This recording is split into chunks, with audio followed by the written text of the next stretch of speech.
I am Alpha and Omega, the beginning and the end, the first and the last.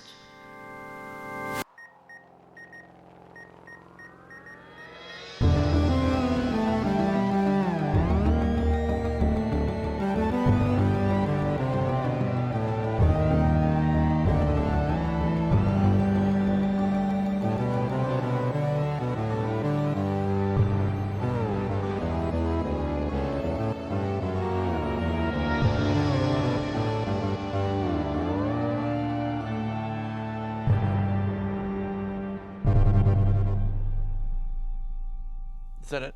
Mm-hmm. Just making sure. Yep. Okay. Wasn't sure if that was a That's pregnant Square pause.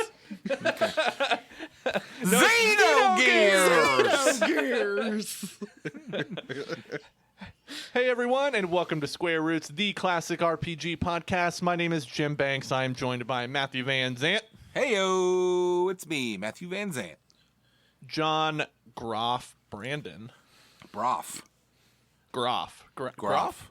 It's Groff. I said Groff. We're dealing with time and lambs and Abels. And Vanessa. I'm Vanessa. And this is a podcast where we play and talk about your favorite classic RPGs. In this case, this is episode 1 of our series on Xenogears, which was, as we announced last week, the winner of our March Badness Tournament of Losers. Wow. We're almost like a real Yay. podcast with like tournaments and like names for the tournaments. It's amazing. Mm-hmm. That was a Jim name, and it's great. He didn't like my Passover games we passed over name for the bracket. You know, you gotta tie it into current events. You know, March Madness was Passover going on. is tied into current events because it is Easter. Yes. That is true. Mm-hmm. And Passover. Or Anyway, it was Passover. games So that yeah, keep... we're And if your game got passed over, you should pray that it'll show up in the next tournament. All right. Why is Nike paying us to do this show again? I can't remember. Nike? Nike. Yeah. Hashtag just do it. Before we get into the quest log for this chunker, we got a couple of bits, right? We got We got a lot Jim, of bits. Do you have We got to do level up. We got to do Yep. hot gaming news. We got to do our history with this series. The bit. What's that bit called? Is it called Hot our Gaming history with News. the series? The bit. in pictures of this series? Jim, do you have any hot gaming? I got News. spoiler alert. HGM. I Someone's do. gonna do a baby fresh eyes, and I'm gonna get mad about it. Oh, There is a very fun, heartwarming gaming story that came out this week. There's an Elden Ring player who is named himself Let Me Solo Her. And Yes. he is constantly being summoned right before Melania, who's like the hardest boss, most people say, in Elden Ring, and is beating her by himself as a like a Naked favorite of other with players but just because he two likes it. katanas and a pot helmet. Yep. Pot on his head, two katanas, totally nude. And according to the article that I read, he's beaten that boss over 400 times on behalf of other players, and That's is crazy. just an amazing thing to do. What a great guy. What a good member of the community. What a great story. I mean, you have to assume that every time he does it, he jerks off. Like, he must be getting sexual satisfaction from this, right? why do you have to make it horny? You don't have to make it. Vanessa, you agree with me on this. Yeah, I think that anyone who plays Elden Rings is jerking off. Is that what you said? Yep. Yep. Yeah, you heard it here first. Anybody that plays Elden Ring is just jerking off. Well, when you really think about it, anything that you do for your own, like, pleasure, It's true. isn't that just kind of Video jerking games- off? Video games are masturbatory. That's a good observation. Thank you. I suppose. Expand on that. What do you Well, think that means? I think that sometimes in this society, we have a tendency to categorize something as a good pastime or a bad pastime based on how many skills that are applicable in your job or to your physical health they provide, or like, is it something that is teaching you something new? Is it something that is expanding your knowledge of classic literature or arts or something like that? And I don't think that that is what makes something good or bad. I think that something can be good just because you enjoy it and it makes you feel good. And that's why I think it's okay to play Elden Rings, and you shouldn't feel ashamed about it. Thank you. You know what? I've been hiding the fact that I'm a chronic Elden Ringer for far too long. Wow, John. It's brave of you to admit that. Here you say chronic. I do think that, as in all things, moderation is important. You don't want to play Elden Rings to the point where you're neglecting your daily responsibilities. That's true. Gotta have a good... I would like to say that just because John suggested that he plays the game does not mean that he suggests that he plays it so much that he doesn't, I make said his chronic. bed. I Oh, said you did say chronic. chronic. Well, chronic, not constant. I meant Chronic, in like, the cool he loves- drug sense. He loves to smoke Elden Ring with his homies. Exactly. Is that what chronic is? Do you smoke it? Because I've heard that gin and juice thing, and at one point Chronic is someone brings marijuana. a chronic, and I didn't know what that That's was. a joint. I thought maybe it was some kind of energy drink. It's a marijuana cigarette that's got A like a little marijuana bit of cigarette? that's got like a little bit of angel dust or something sprinkled on it. What is Yep. angel dust? Speed. It's what angels leave behind after they visit No, you and it's kiss, speed. and kiss you on the lips while you're sleeping. Aw. No, it's just speed. Aw. It's speed. Nobody does it anymore because now there's meth, which is better. Math? Yes. Matt's drug corner. Matt's drug corner. Well, I'm not saying that from experience, but it's very clear. Like, Matt's like, no. Don't do angel dust. Meth is way It's better. very clear that Matt has watched The Wire. no, I've never watched The Wire. Well, then you've just outed yourself, my friend. I gave you the perfect excuse, and here you are, being I like, read the "Oh, news. officer, I understand things. come I to don't my have to- house and put your cute Having little knowledge cuffs on of my things is not tender wrists." admission of crime. That's true. I know You about should a lot know of that, things. Vanessa. You watch TV Lawyers. It's You true. watch TV lawyers, especially the cute ones, and let's face it, that's most of them. Was Steve Valentine a TV lawyer? I don't think so. Not I know as he's far He's as a on I'm one of those magician, right? shows. A magician is not a lawyer. Was he on Criminal Yeah. Minds? They're Was he like on Blacklist? law magicians. Law magicians. Anyway, They're truth magicians, Jim, not law magicians. They're law So- wizards. Let Me Solo Her is What? a wonderful piece of gaming news. What Have else? some gaming news. Yay! Despite all my warnings, the future doesn't scare me at all. 'Cause Kingdom Hearts 4 is coming. That is the best hot gaming news. Thank you, Vanessa, for bringing this up. Do y'all know about how if you zoom into a scene in the Kingdom Hearts 4 trailer, you can see the little cuppy foot of an AT-AT from the Star Wars universe? Gas. Please call it an at-at. Yeah. No, it's called an AT-AT. At-at.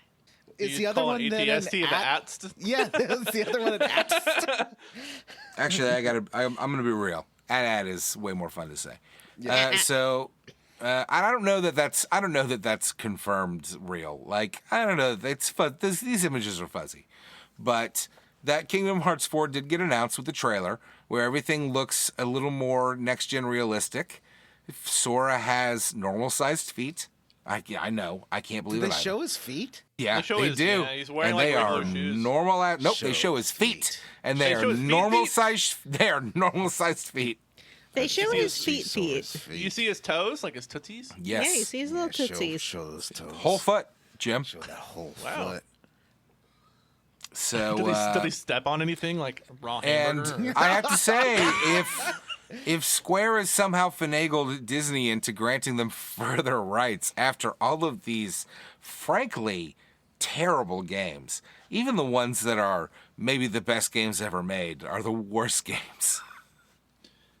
Anyway. I think there's a little. My main problem with 3, and I think the big reason why I'm not like really stoked about 4, is that they went like a little too Disney in 3, where there were like theme park ride summons, and I that bet sucks. that they have at least heard the audience on that. I'm willing to give them the benefit of the doubt because At least they're like releasing it before 20 years have passed again.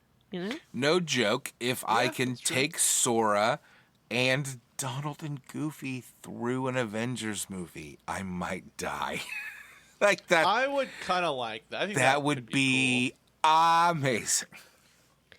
Do you think, though, that his feet have always been normal sized and he just has very big shoes? I think that he was a cartoonish human when he was a child, but he's grown into a regular human. His body, his feet are actually the same size, but his body just Yeah, grew and his that feet might be stayed the true. same size. I think there's one more piece of hot gaming news this week. What is it? The other piece of hot gaming news this week is that it's time for a new season of Taskmaster, everyone's favorite game / show. What? But you can't watch it unless you're in the United Kingdom. So those of us in the United States, we're totally fine with it. We don't have an issue, and we're just sitting in the corner with a rubber duck and shoving watermelon into our mouth and crying, because that's what we do every Thursday night. Not just the Thursday nights. The Taskmaster is on, but we can't watch it. The other hot gaming news I want to talk about is that Sony tweeted out a mysterious tweet that got a lot of people really worked up because it was showing all work from their first-party studios, and it included a shot of Death Stranding, which is not by a first-party studios. It's by Kojima Productions, Koji Pro, and they're not owned by Sony. They're an independent studio. And everyone was like, are they buying Kojima? Will Kojima be shackled to Sony systems for the rest of his life, forced to make Sony games only for Sony? And the answer is nay.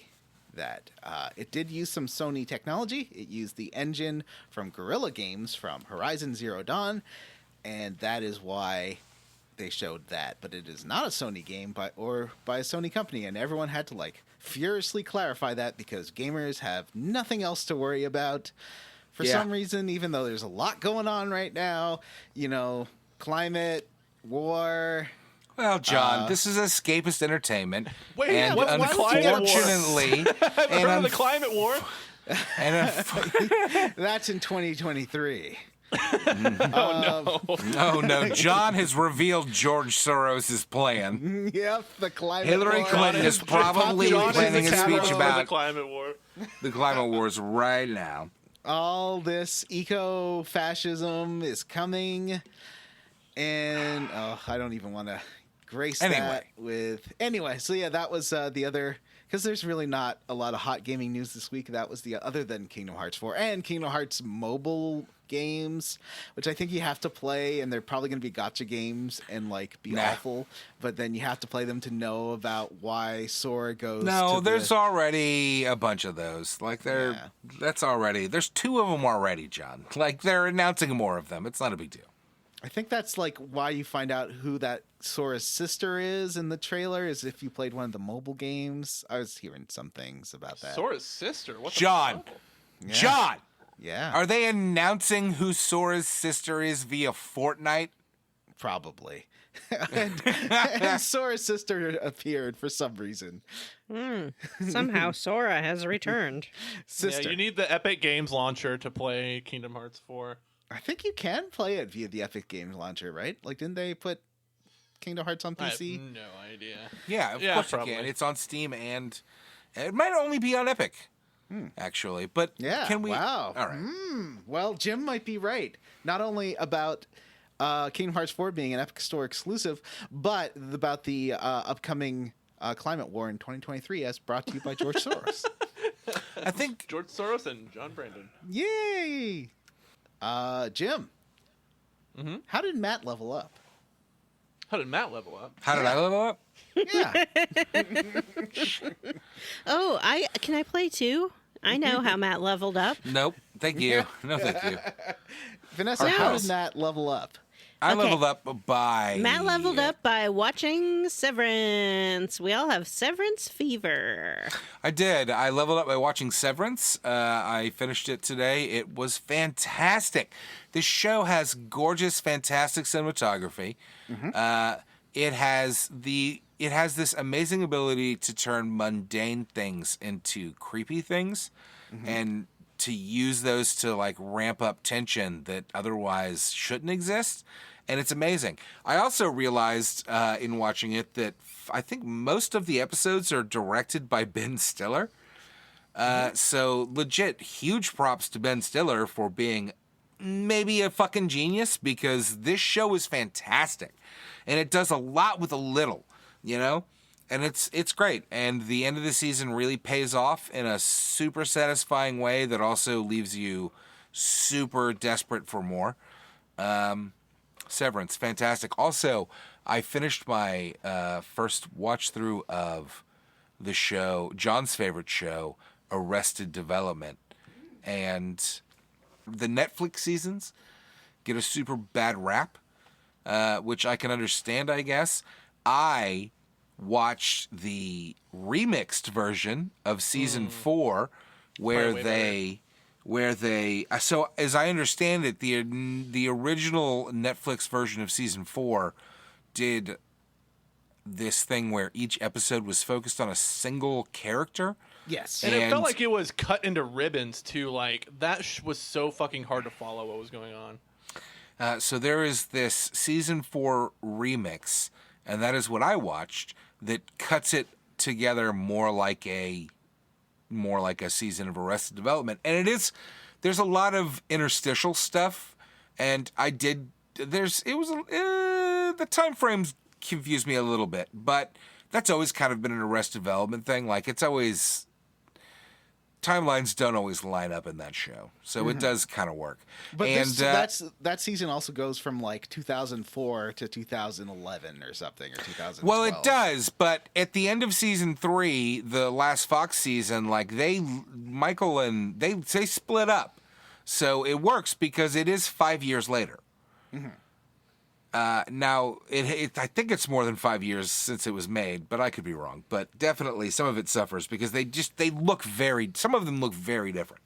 Yeah. But it is what it is, and you just have to accept that, humans' Season bodies 5, change. though, was... No, I liked season 5. No, I liked it. I had a good time with season 5. I think Lindsay, the sister, doesn't show up much, but she had retired from acting or something and really was not interested in being around much, but she showed up some, so that's nice. And there's a lot of weird stuff, but I think there's a lot of fun and funny stuff too, and stuff that ties together well, and kind of recons things a bit, in ways that work, I think. I like when maybe she keeps leaning on the like I'm a little kid thing, and then she realizes she's like 30 and can't do it anymore. That was But one then of the best parts. Season 5, she spends pretending to be like a 60-year-old lady. woman, but she's like really hot as like a 60-year-old woman. But she is like 20. She's like in her like late 20s, early 30s. So like I'm not a She's in her creep, but 30s. She's in her 30s.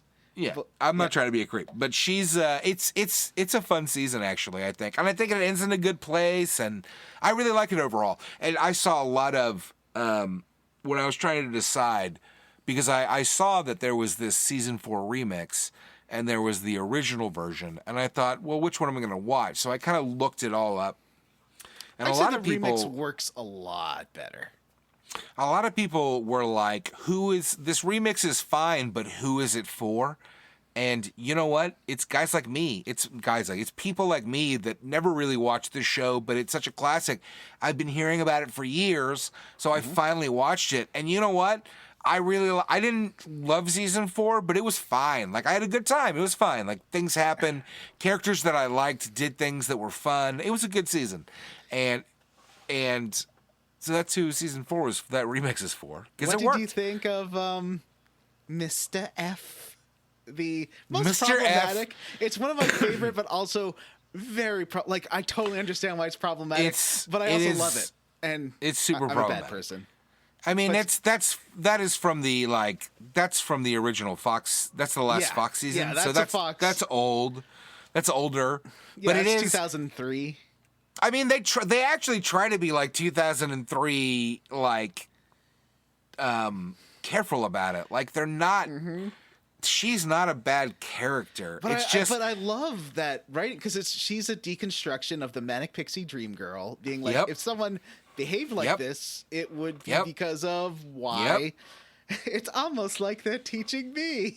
It works, and they spend half the season pretending like she's a spy or something, and but only cutting it in ways that it makes sense. And then when it pays off, it's pretty fucking funny. And you know what? They don't take it too far. They don't figure it out. I figured it out immediately. Oh, okay. Because I didn't until the fruit, when George Michael sees her with the fruit. I was like, they give you enough. They'd give you enough at the beginning to understand what's going on, but then they try to distract you, but I just don't.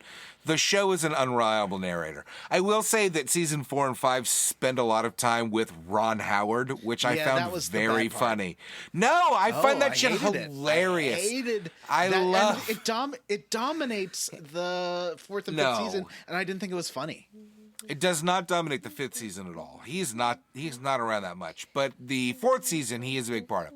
But the way that they were able to start tying the narration together with the show at the end, as it became more, as timelines lined up more and more, and Ron Howard was almost like speaking to himself, I actually thought it was pretty fucking funny.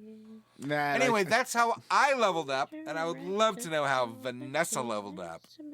I got Severance Fever. I also watched Severance. I watched the whole thing.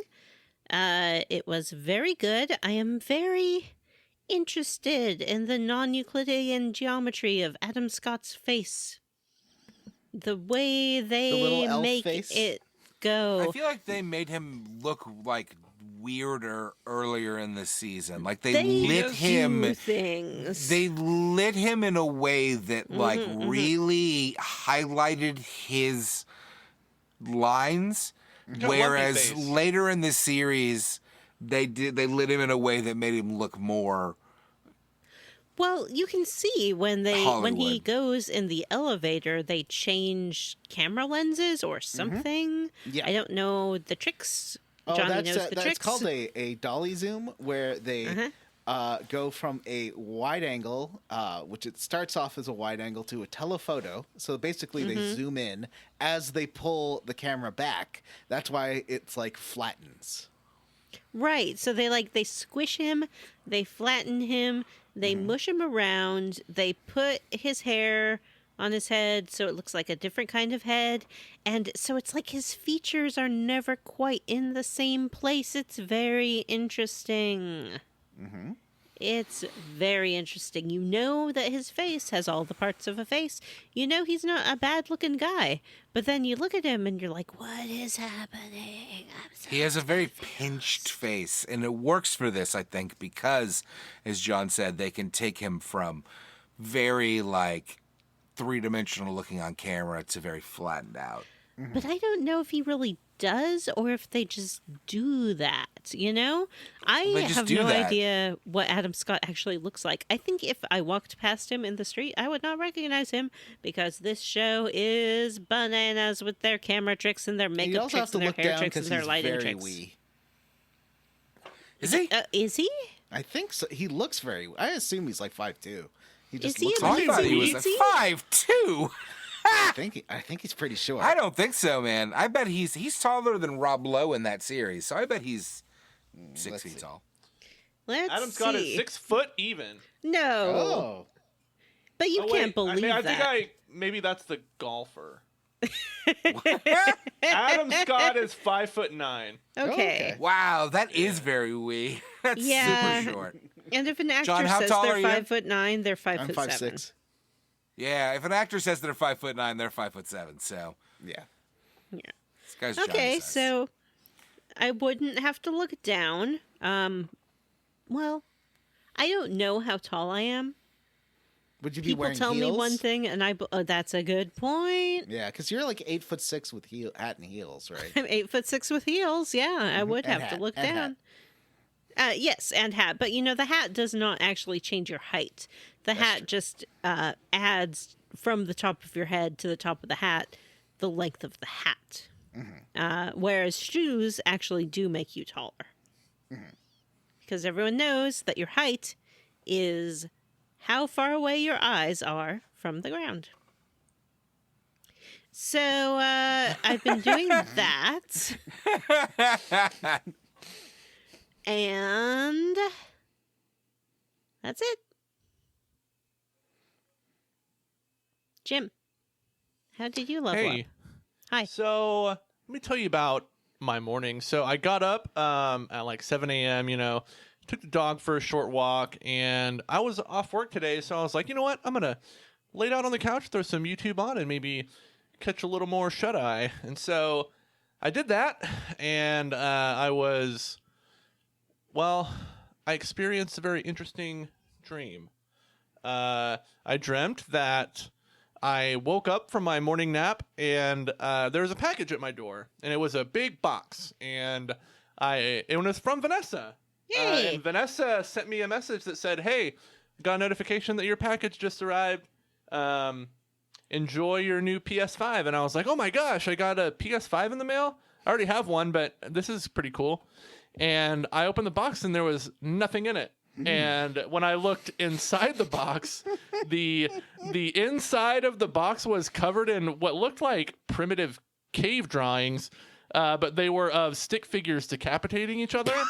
And it said on the inside of the box, it said, "Tell no one and delete all correspondence."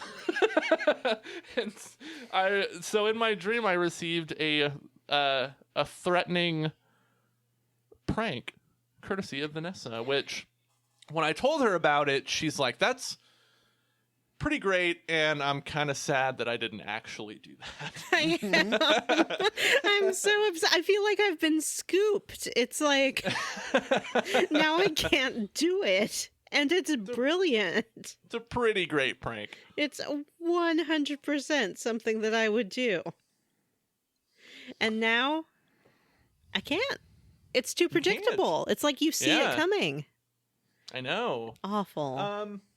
And like things that I actually did. Yeah, remember one time I talked about I leveled up with a dream and Matthew roasted me for it. He roasted me for leveling up with a dream. I've been listening to this and I want to die. Jim, this is the worst thing you've ever done.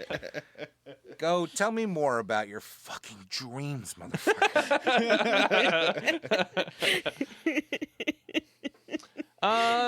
Is this Jimmy's dream journal? Yeah. Jimmy's dream journal. Jiminy. Jiminy's dream journal. I guess I didn't really do anything else that was very exciting this week. Had a good dream. I think that counts. John, how did you level up? Oh boy. Well, what do you want to hear about? I saw Severance, which we've all really talked about. The only thing I can add is I'm not 100% sure, but I know that CG beginning, which sort of looks like The Sims at some point.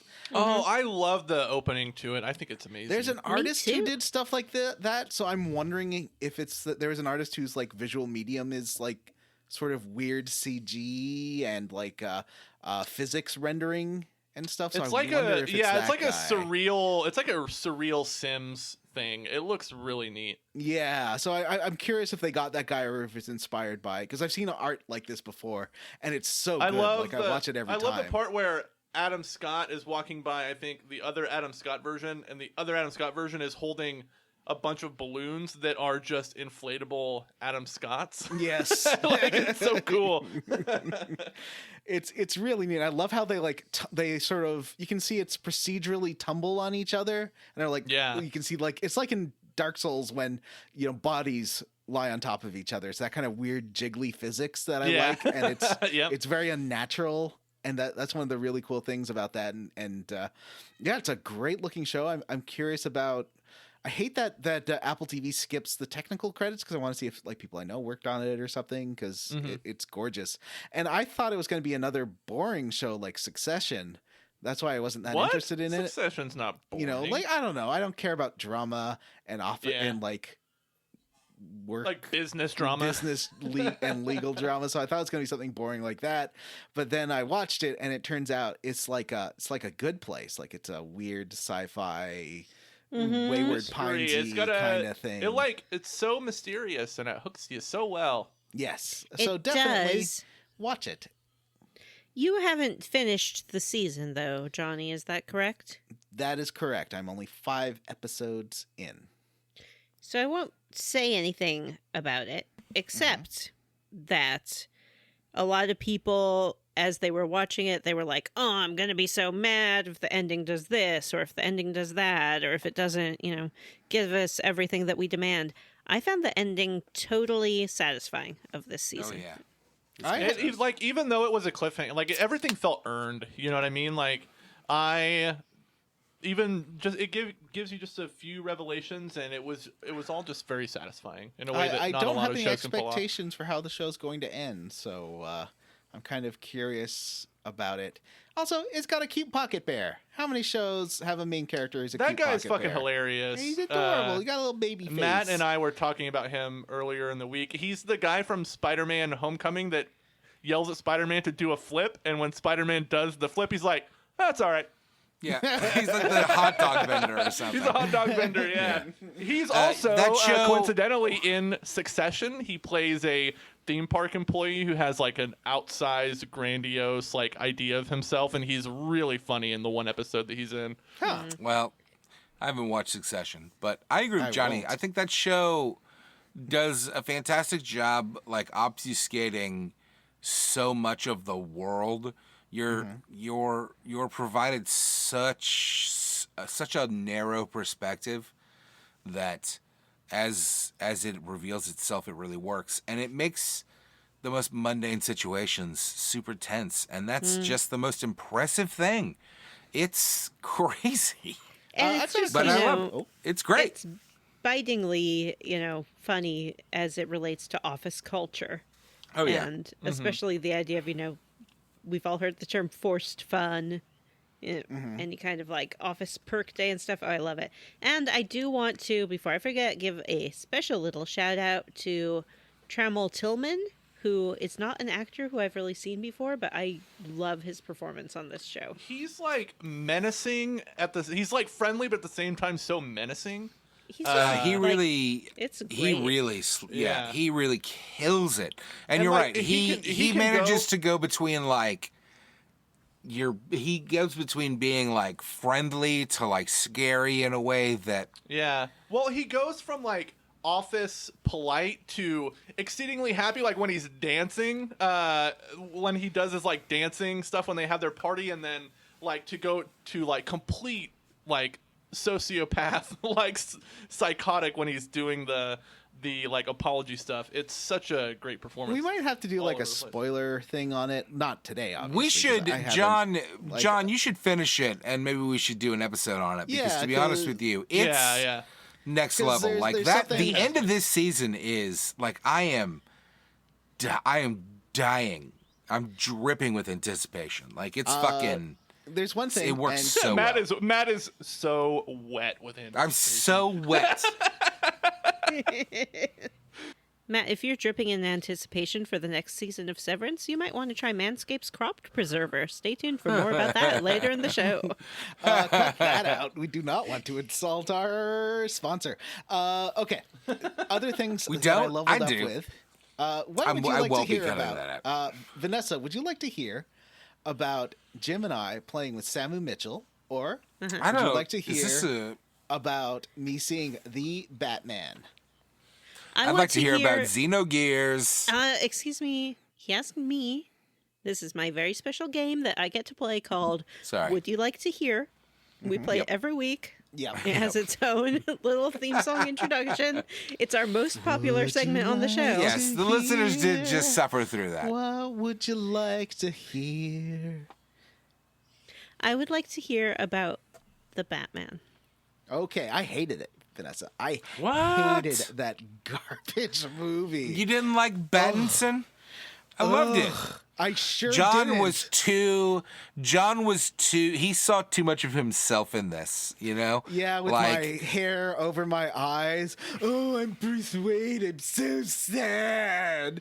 I really liked I've the got portrayal of Bruce eyeshadow. Wayne as somebody that has like PTSD and not like somebody that is able to like pretend An to be the interesting or coolest guy on the likable planet. character. Yeah, you know, I thought he it's was so super great interesting to have him be and likable. boring and awful.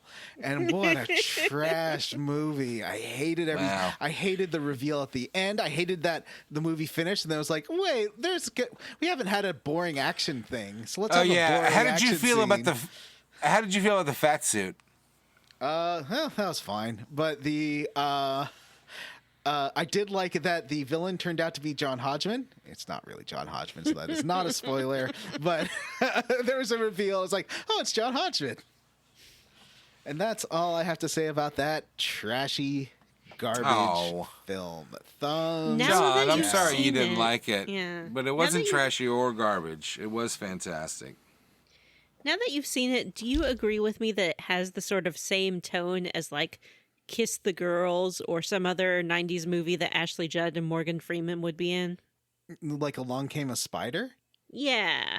Yeah, Man, it's a Kiss real the Along Came a Girls is Spider. a fucking trash movie. So is Along Came a Spider. Those movies are so bad. So Jim agrees the Batman is a trash movie. It didn't really leave an impression. It was kind of nothing. I forgot all about it as soon as I left That's the how theater. I felt too. Like I've said this on the show before, I'm sure, that I just love Gotham, like the world, usually. But this movie, nothing stuck. Well, I did No like that sticky. Gotham looked like Bloodborne at some points, like the Wayne Manor looked It like did feel like Bloodborne. Yarnum. But I went to see it with my friend who loved it, so I didn't want to trash it to my friend. So I was like, He's like, oh yeah. But you it's felt the like best Batman movie I've coming ever here seen." to trash it to your other friends who loved it. Matt Yeah. has seen it 3 times. I've seen it one time, but it comes out on HBO on Monday, and I might watch it 10 times. I liked All it. right. I liked emo Batman. I related to him. Okay, and I liked how he was like not a good Batman, and I liked how it wasn't about his parents. I'm not a good Batman. And I liked Paul Dano as a serial killer, I guess. It was John fine. Hodgman. How come I don't get credit for not being a good Batman? If that's the Yeah, criteria. you're not a good Batman. I'm a terrible so now- Batman. I would like to go to the quest log, but first, a word from our sponsors.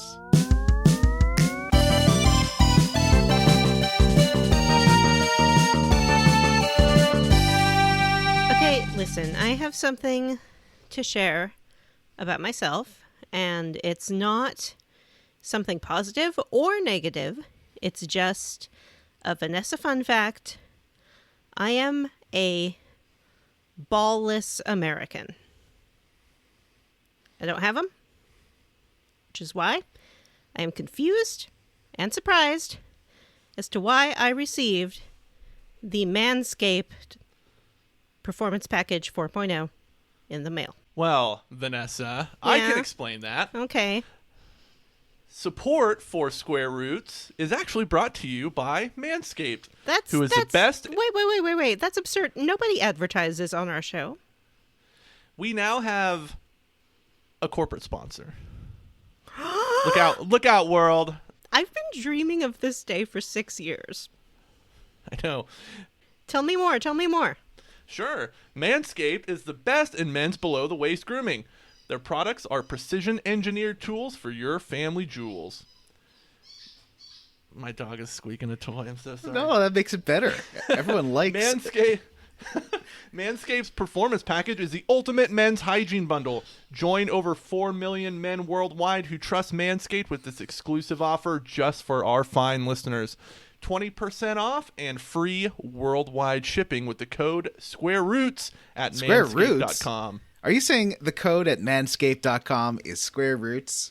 Absolutely. When you're checking out on manscaped.com, insert the code SquareRoots at the whatever checkout process is applicable. There's like a promo code kind of deal. Yeah. Yep. Promo code SquareRoots. That will give you 20% off and free worldwide shipping. Worldwide? If my math is correct. Yeah. Once if you live in Canada, that is like the deep Arctic North. Yeah, I feel like that's worth calling out. Like with these, who orders something on the internet from another country and doesn't expect to pay a bunch of shipping, right? This code gives you 20% off of all of your merchandise and shipping is free anywhere in the world. How about that? Okay, so I will accept and utilize any free thing that is given to me. But I did have a problem in that I do not have any balls to shave. But I do have what I believe is the lady equivalent. And I am, of course, talking about the soft, delicate folds of my armpits. I often think of women's armpits as the equivalent of men's balls. Thank you. Yes, me too. They're hairy, they're stinky, and they need lots of care. So I took this Performance Package 4.0 Lawnmower 4.0 trimmer, and even though I have never ever used an electric razor and I was very scared of it, I did use it to shave my armpits. And you know what? I didn't cut myself. It was super easy to use. It was really fast. Like, I mean, I'm a lady. I'm used to these little handheld razor. You use it, you throw it away. Takes forever. Not this time. It was like wick, whack, whack, done. And let's face it, it's like the end of the winter season. Some of us, especially in lockdown, we have not been consistent, perhaps, with our removal process.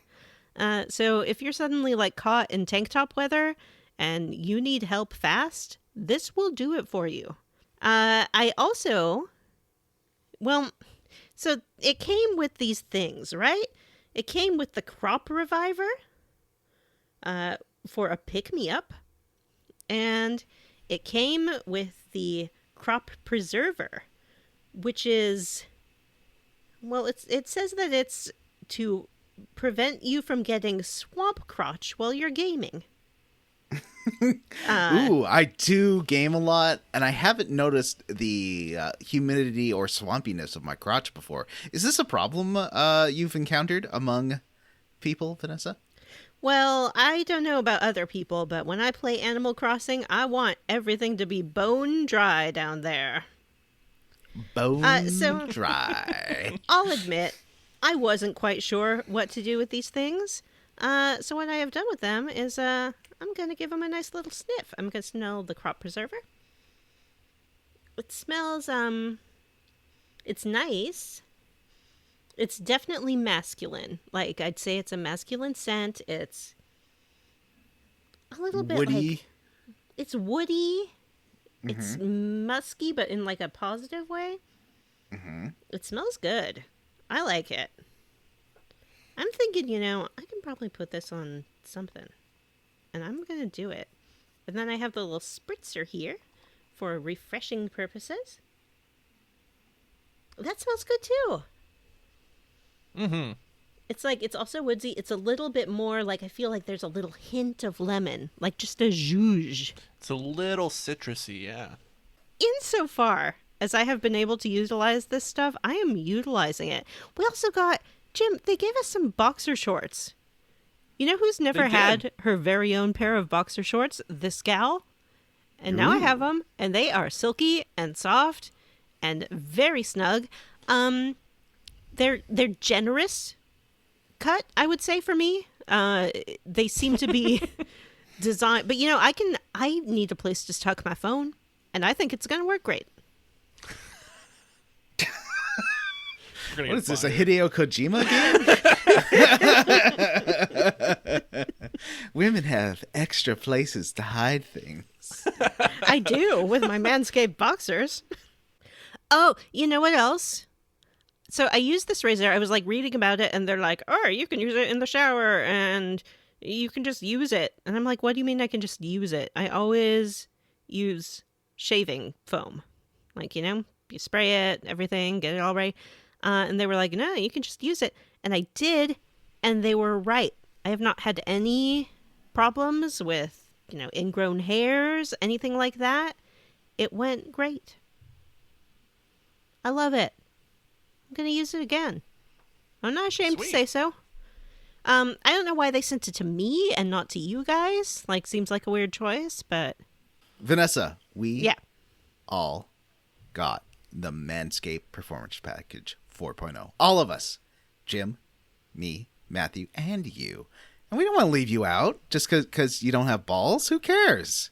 You got hair. Yeah. We all got hair. It also comes with, I don't know if you noticed, the Weed Whacker ear and nostril hair trimmer. I don't know. Do ladies get ear hairs? Like, well, we're all going to have our own confessional ads. This is Vanessa's confessional ad, so I'm not going to stomp on it. Talk about mine. Do ladies have ear and nostril hair issues?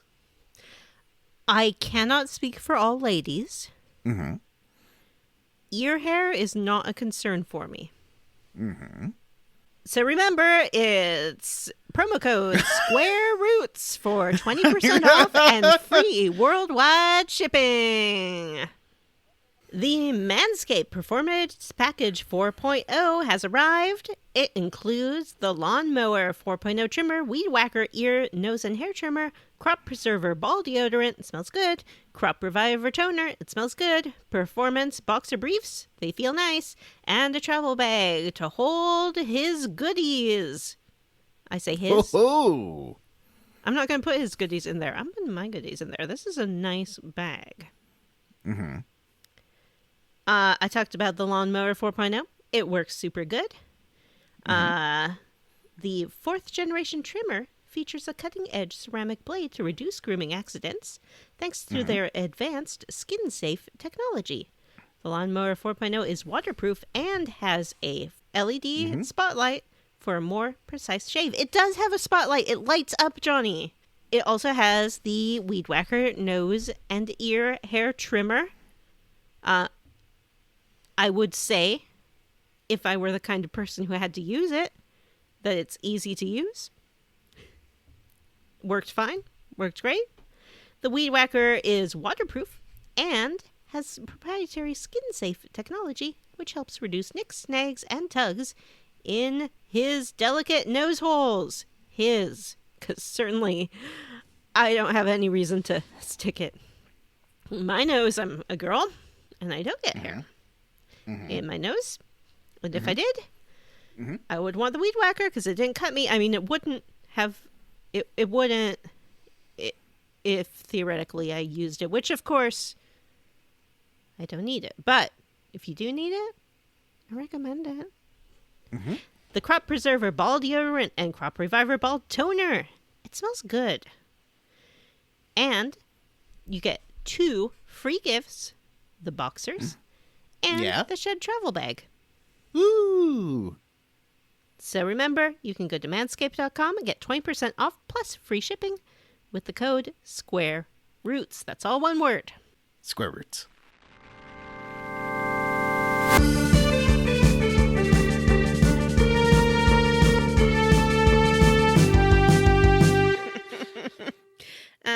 Now it's time for Vanessa to say goodnighty night. Bye, Vanessa. All right, just the boys. You know what that means, what guys. Boys like. I know We're gonna what talk guys want. mostly about the physical attributes of the female characters. Mm-hmm. We're going to burp and fart a lot. I might grill some meat or order some Taco Bell for all of us to share. Yeah, I wouldn't mind some crunchy tacos, please. Crunchy beef and cheese tacos. Beef and cheese. Isn't that what it comes with? It's like cheesy, those little just regular beef tacos, little crunchy ones, little buddies. That's what John wants. Just garbage. So Matt, what happened in opening anime? All right. I don't understand it. I don't understand that opening anime. I kind of get it because it does. I think it ties into the beginning of the game. The opening anime, there's like a big ship, and it does the classic Star Wars swoop.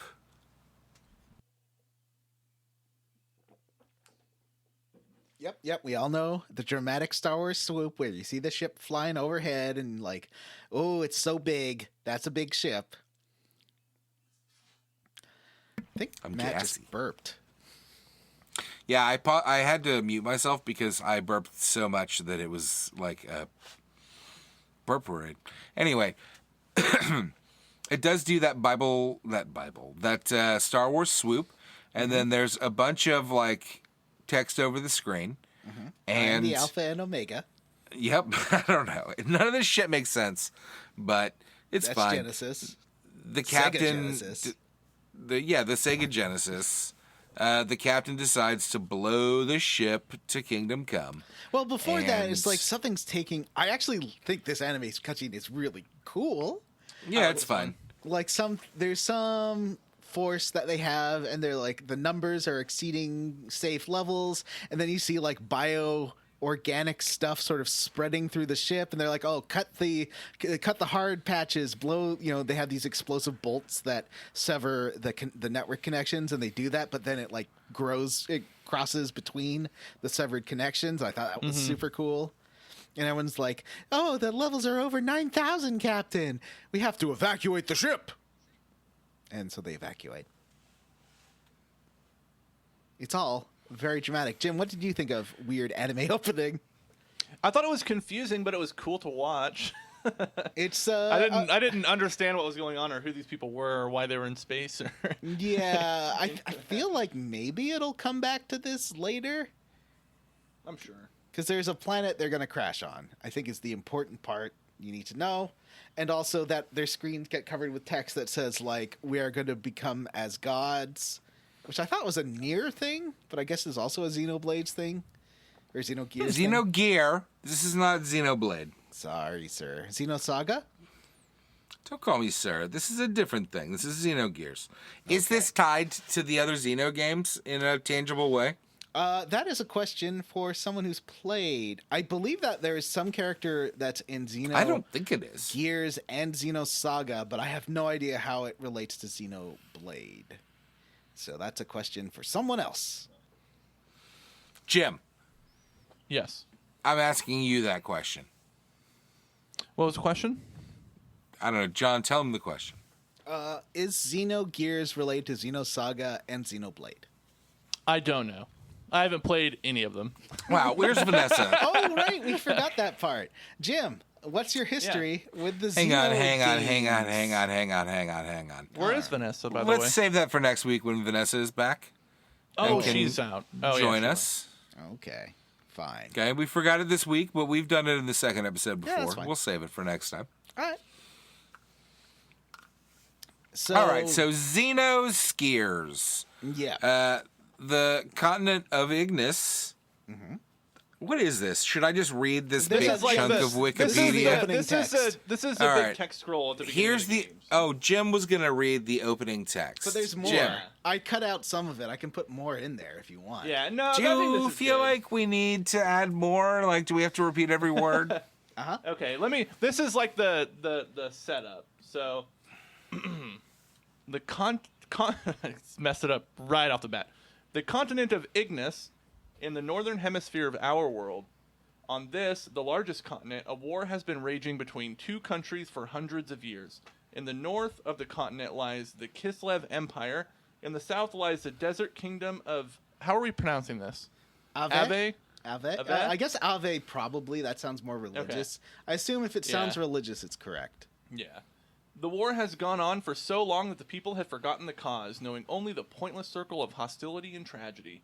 The chronic war obsession was soon to encounter a devastating change. This was due to the ethos, an institution that preserves our world's culture, repairing tools and weapons excavated from the ruins of an ancient civilization. At once, both countries excavated these ruins and had the ethos repair the discoveries in order to increase their military power. The various weapons excavated from the ruins greatly changed the form of warfare.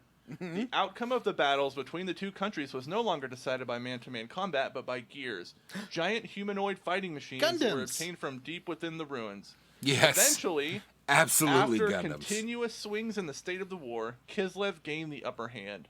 The major factor behind this lay in the enormous difference in the amount of resources buried within their ruins. But suddenly, a mysterious military force in the continent of Ignis called Gebler.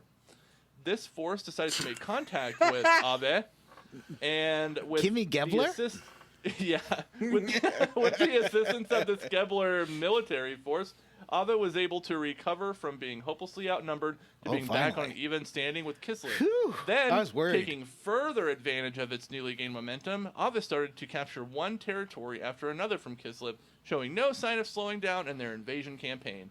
The remote village of Lahan, in the outskirts of Ave, near the border with Kislev. This is where it all begins. Ave Maria! Oh, that dumb movie using that like the whole soundtrack too, and I didn't even like Batman's stupid theme, the dun dun dun. Anyway, so this game opens with a dream, similar to my level up. Oh, I dreamed a dream that Jim was dying. I had a dream. My dream is for you, Fei Fong Wong. Or Fei Wong Fong? One of the two? Fei Fong Wong. Fei Fong Wong. Yeah. So I guess it's not really a dream, it's just a scene that happens or something I don't know. Is he experiencing this or does it just dissolve into him painting? I think it's like he's getting a flash forward and that's why he's painting it. Because he paints the destruction of the village before it happened, which I think is pretty cool. Except it's really hard because it dissolves into a like 16 by 16 texture for the painting. Yeah. It's like that's just squares. Yeah. Squares and colors. I can't make out anything there. Yeah, square roots, John. Jeez, it's it's an homage to our show. And cute. Obviously. Happy right, Jim? village music. Obviously. So this one's right away checks off a bunch of JRPG things on your JRPG bingo card. Like it does have ancient civilization that was far more advanced technologically, and starting out with a happy village where nothing bad will ever happen.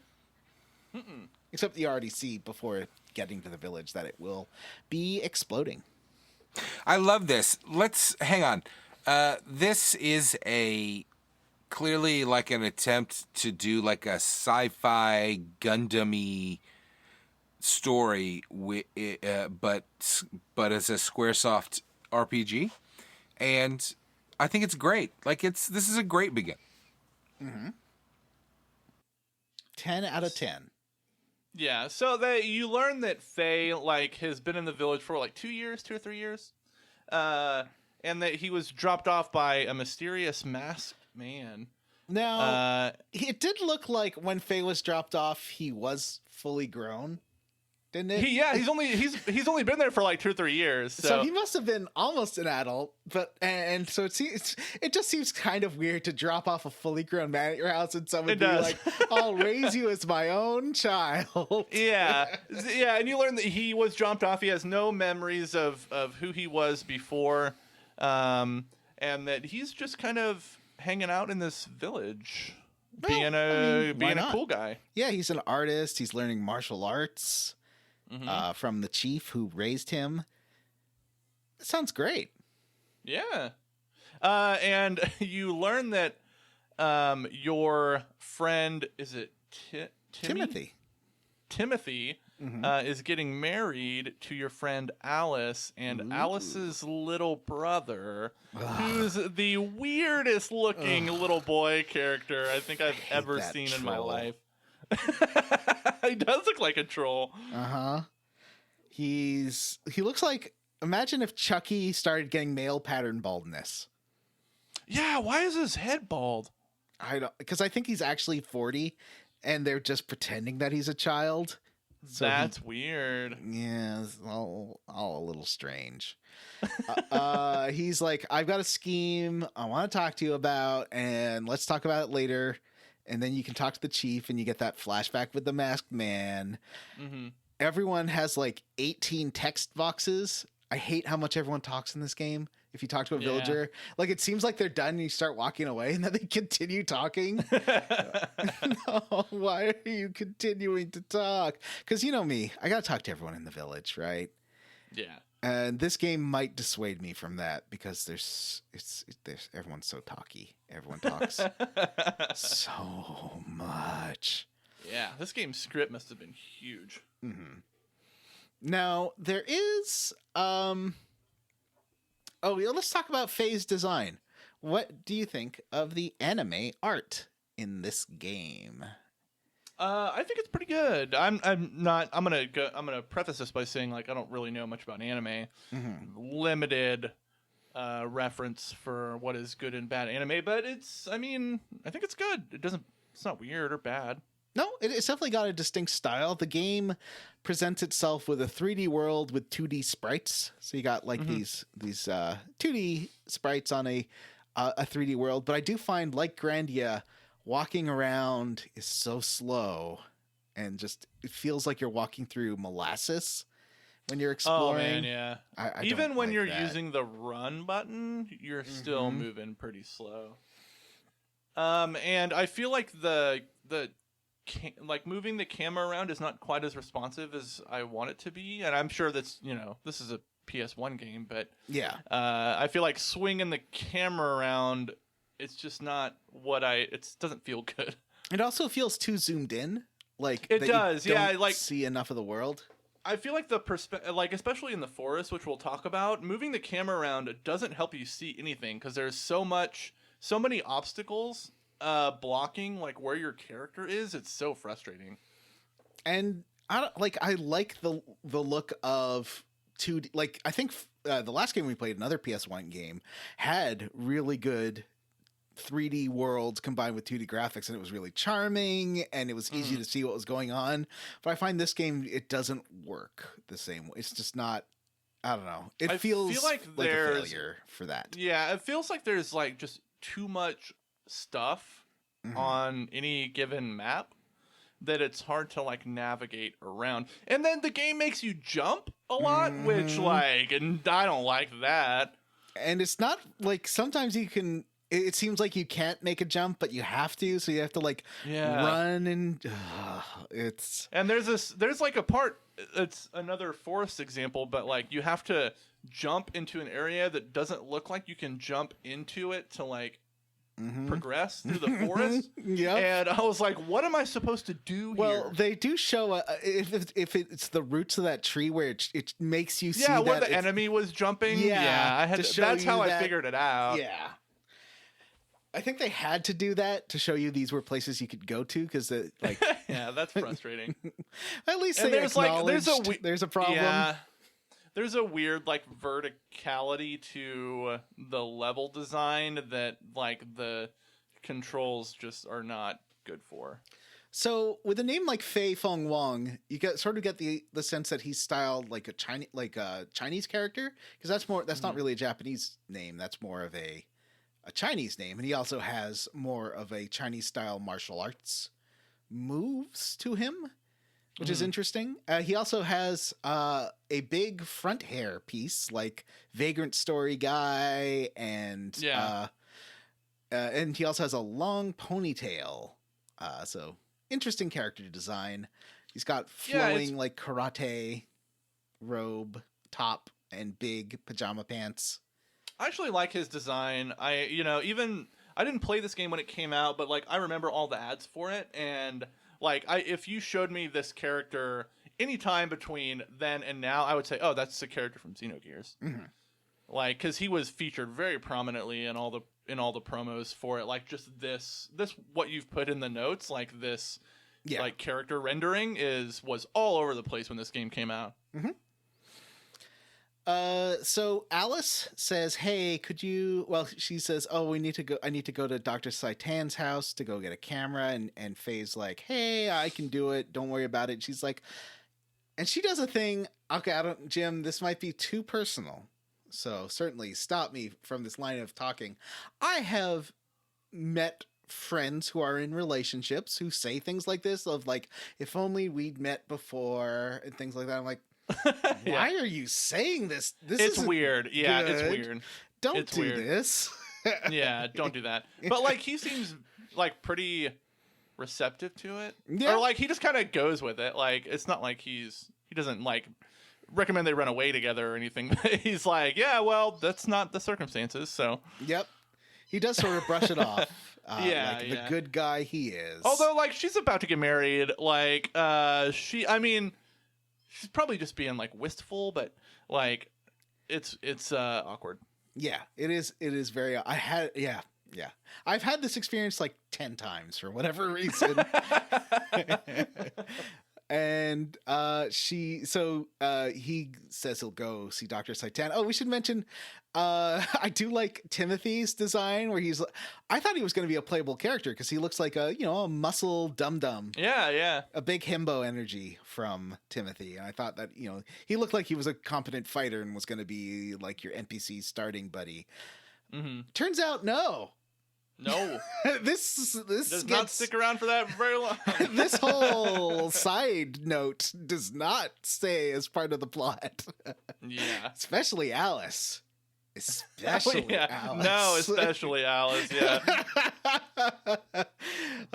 So Dan, if you talk to Dan, he's like, I want you to marry Alice instead of Timothy. You'd be a better big brother. I know she likes you. And you're like, and by the way, my sister has big bazongas. He does say she's remarkably well endowed, which isn't really something you'd say about a woman. It's more of a dude thing. Yeah. But he's like, yeah, her breasts are real big. Yeah, the game doesn't do a good job of using the male code words for that if you're trying to be polite, which are like curvy or she's full-figured. Yeah. She's got jugs for days. That's my Dan voice. Have you seen my sister's jugs? They're like watermelons. He's chomping on a cigar. He does look like an old bum. Yeah, a baby Herman from Roger Rabbit. Yeah. I just want to point out that John just claimed that well endowed is a phrase that should only be used on men, which is super wrong. Are you okay? Super people with dicks. duper wrong. People with dicks would be referred to as... You wouldn't refer to someone who doesn't have a dick as well endowed, would you? Yes. Jim agreed with me on this. I wasn't a woman with huge boobs would definitely be referred to as well endowed. That does not seem right to me. I feel like well endowed when you're saying it to when you're referring to a woman you're both wrong. Sounds way creepy. You sound way creepy. How you think that some words can only be applied to women. Hey, did you know that you're really well endowed? Yes. Well, especially when he's talking about his sister. That kid's a creep. Well, listen, that's not. Hey, that was not part of my argument. So you go up through the cliffs to go see Dr. Saitan. Here is your first exposure to the. Well, actually, you can do a little bit of jumping around to get some stuff in the town. You can jump into a well 3 times to get things too, which is pretty fun. But I didn't do that. Exposure to combat and platforming. What do you need? Like, what can you get? You don't have weapons.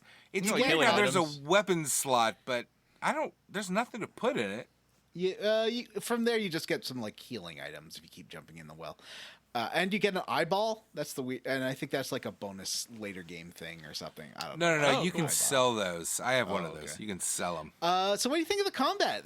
You get attacked. This is first random encounters. There's no tutorial really. I think first thing I want to mention about the combat is it looks super cool. Like Faye and all the characters are like bouncing around the map a little bit. Like they're super agile. I like Faye's combat stance where he's kind of like doing the boxer bounce thing where he's bouncing from foot to foot, like while you're waiting to input a command. Yeah, I just think it looks really cool.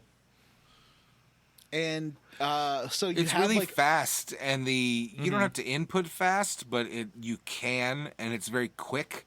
The attacks are very quick. The responses are very quick, and I really enjoy that aspect of it. And at this point, it's not quite there, but pretty quickly you can start to learn death blows, which are like special moves that you can input like Street Fighter commands that don't cost you any sort of Yeah, they don't take any MP. They only cost action points, which you already have. So yeah, the AP. And those are, I mean, you can use them every turn. So it's fun. I like the combat here. It feels like a hybrid of like Street Fighter and Final Fantasy. And you unlock more moves by trying out different button combos as you unlock more points. So like light attacks are 1 point, medium attacks are 2 points, and heavy attacks are 3 points.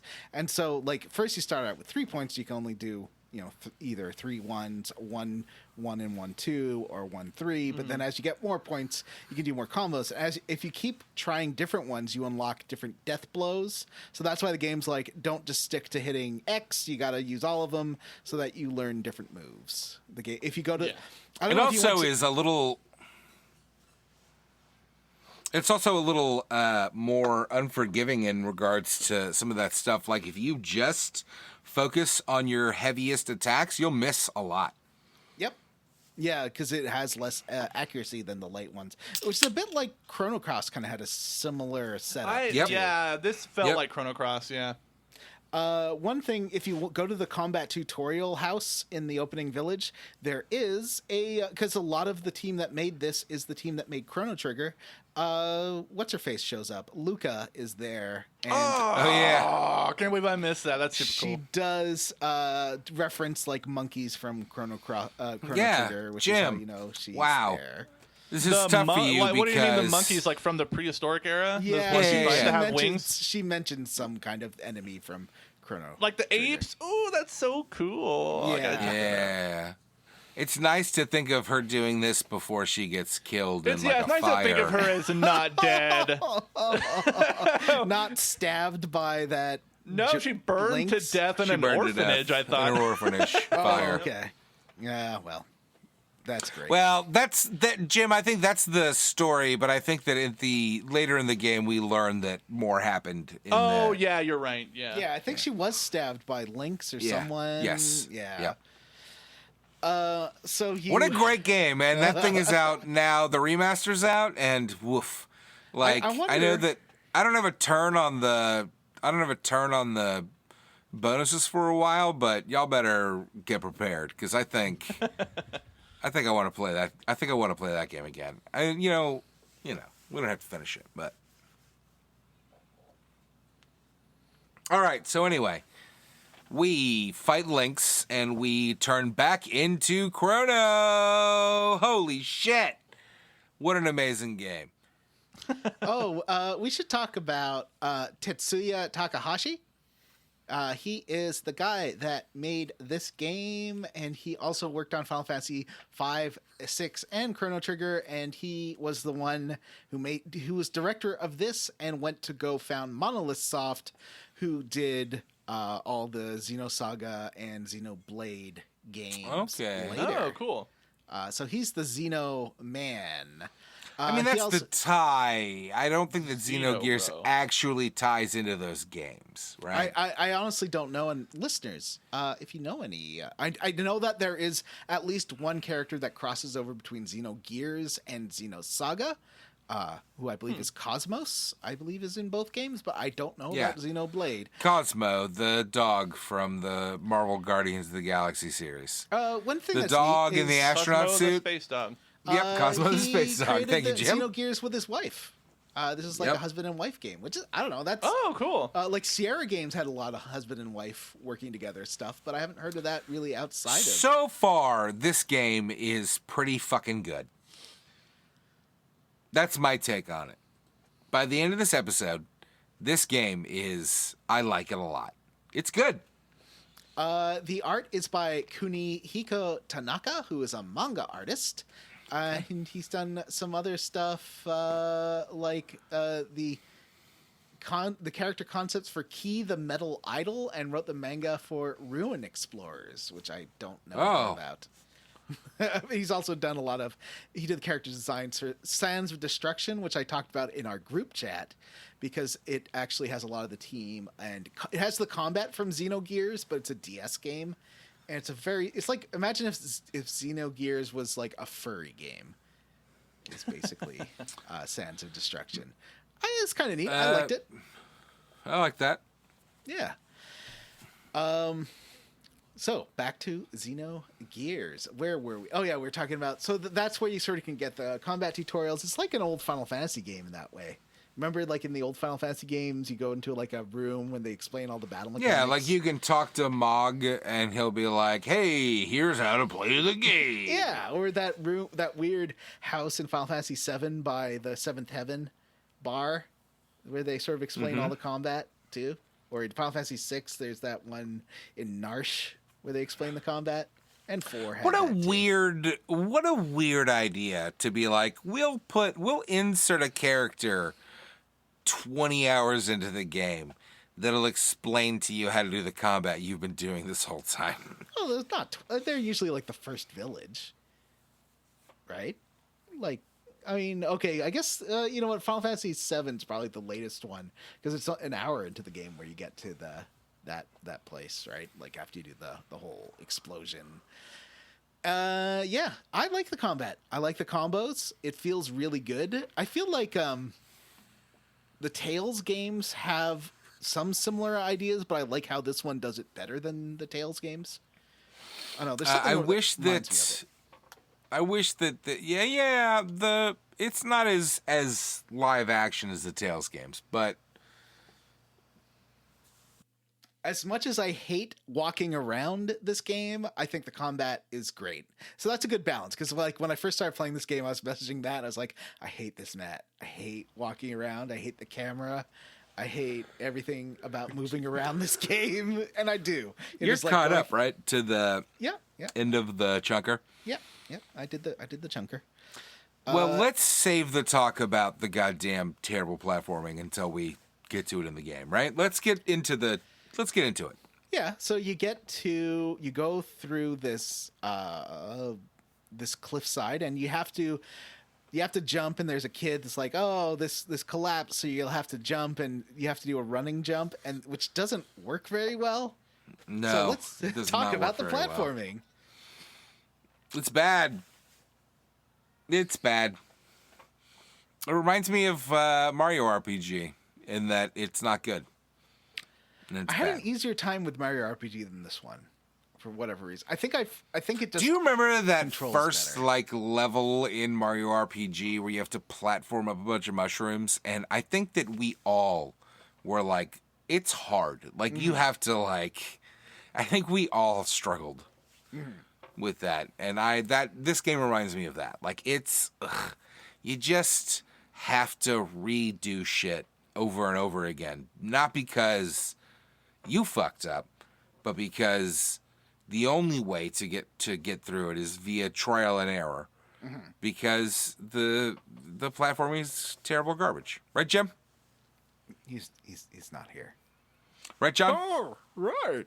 That's not a good Jim voice. Yes.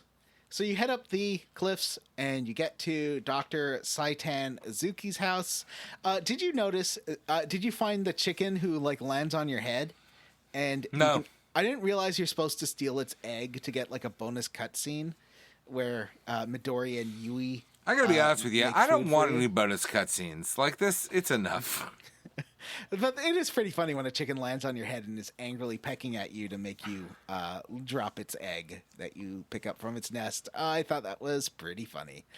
So you meet his family and they're like, oh, he's working on that weird land crab outside.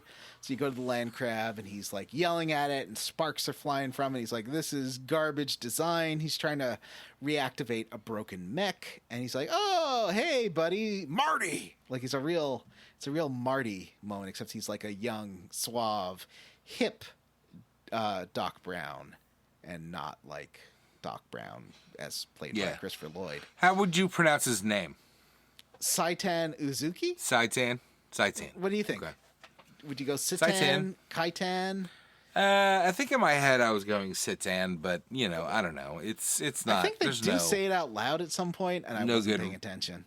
No, I don't either. Now let's rate this guy on a scale of twink to bear. Definitely on the Twink Seymour Yes. scale. Like this But is how this is a how Vanessa. far onto the twink scale? Like, is he a He's Vanessa? not no, Vanessa like boyfriend. I was going to say. Yes, this is a Vanessa boyfriend for sure, right? Yeah. Well, I don't know. His fingers might not be long enough, but he's wearing a Well- nice silk robe. And I big don't think that poofy Vanessa bandana has the pants. patience. I don't think that Vanessa has the patience to listen to him talk about mechs. So. Yeah, that's true. But he's got the hair. He's got the look. Is he evil For sure. enough for Vanessa? Because she does like. We don't know yet. Yeah. Too early to say. And he's got Great glasses. question. Yeah.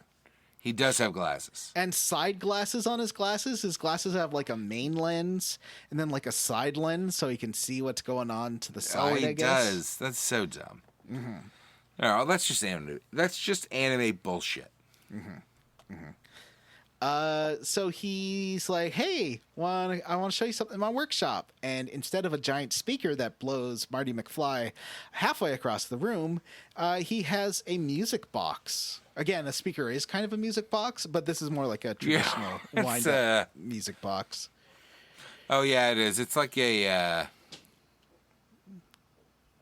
Like an old school, like ding, ding, ding, ding, ding, ding, ding, ding, ding. You know, like a that kinda- music box. Yeah, Look like a who's magical- back. Yeah, back again. Jimmy's back. Tell a friend. Jimmy's back. Jimmy's back. Jimmy's I had to go back, take the dog Jimmy's out. Back. Hi, Jim. Hey. So this music box does play music, and then Faye gets memories, and Saitan's like, "Yeah, man, it's like music can bring you back to the space where you're old." Have we said that Faye doesn't remember anything? He doesn't remember anything. Yeah, He has yeah. I amnesia. said he has amnesia. Yeah. This scene was a little confusing for me because it seemed like Saitan was trying to like trigger him a little bit. 100%. But at the same time, later he's like he can't find out who he is or whatever. So like you know, Saitan didn't want him to like. I guess he didn't want him to remember who he is in the middle of the village while controlling a mech. He thought he could do it That's like true. in a safe space. Oh, you think he was trying to kind of gently lead him back to his memories? Okay. Yeah, but That makes a little more yeah. sense. So he does seem to know who Faye is, and he's like, "Yeah, listen to this music. It's like the old you remembers this, and like maybe music brings back sadness, or maybe it brings back happy times. How does this make you feel?" And Faye's like, "Oh, is dinner ready?" And he's like, "Yeah, you can go get dinner." And then he's like, that hasn't awakened him yet. And then the music box shatters. He's like, "Is this a sign of fate?" Yeah, he's like, is this an omen? You have dinner. That his daughter Midori doesn't say anything. I don't know if she's just not verbal or very shy. You know, one thing that I thought was funny in this house is like there are chickens inside of it.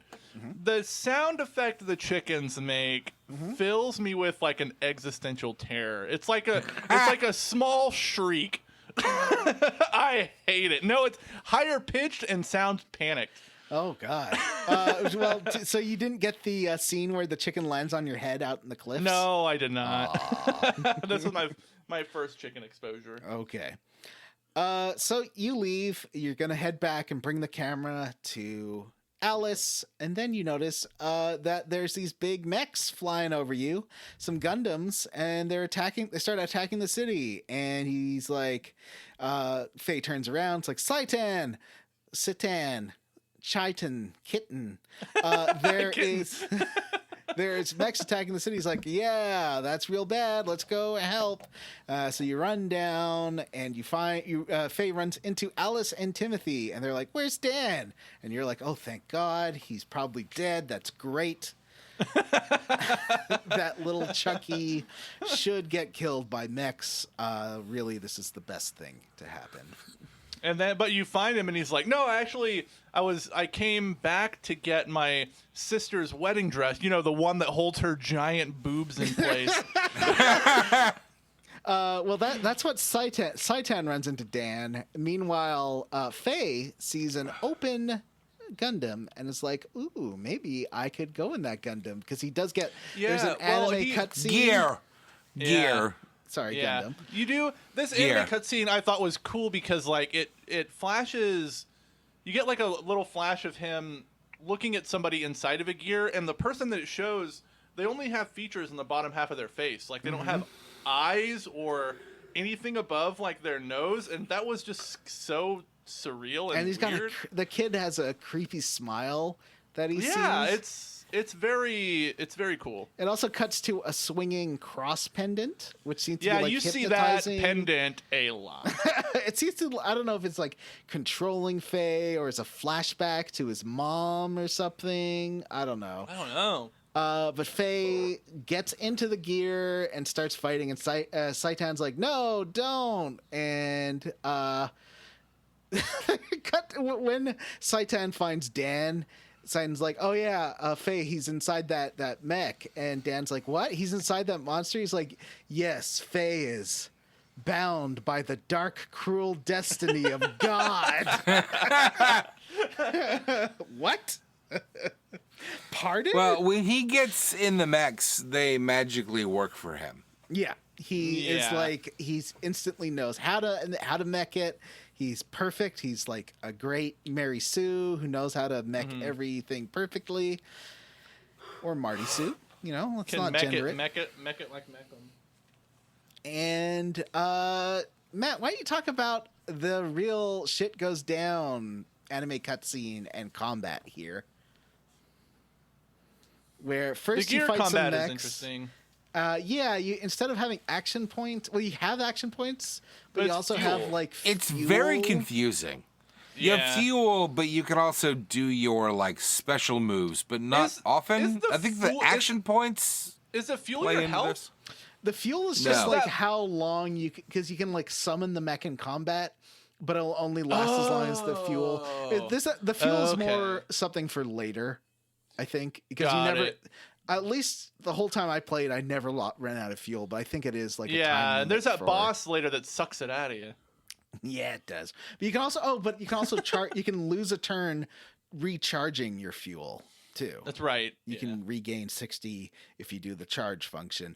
And but you'll find that like it's much more advantageous. Like there's a double square move that's really good and doesn't use that much fuel and does like 200 damage, but you don't get that yet. Yeah, I was a little confused like in the gear combat because it felt like sometimes like in this first battle, sometimes I was doing like 120 damage and then other times I was doing like 35. So it took me a second. You have to sort of luck your way into a good combo. Yeah, good combos.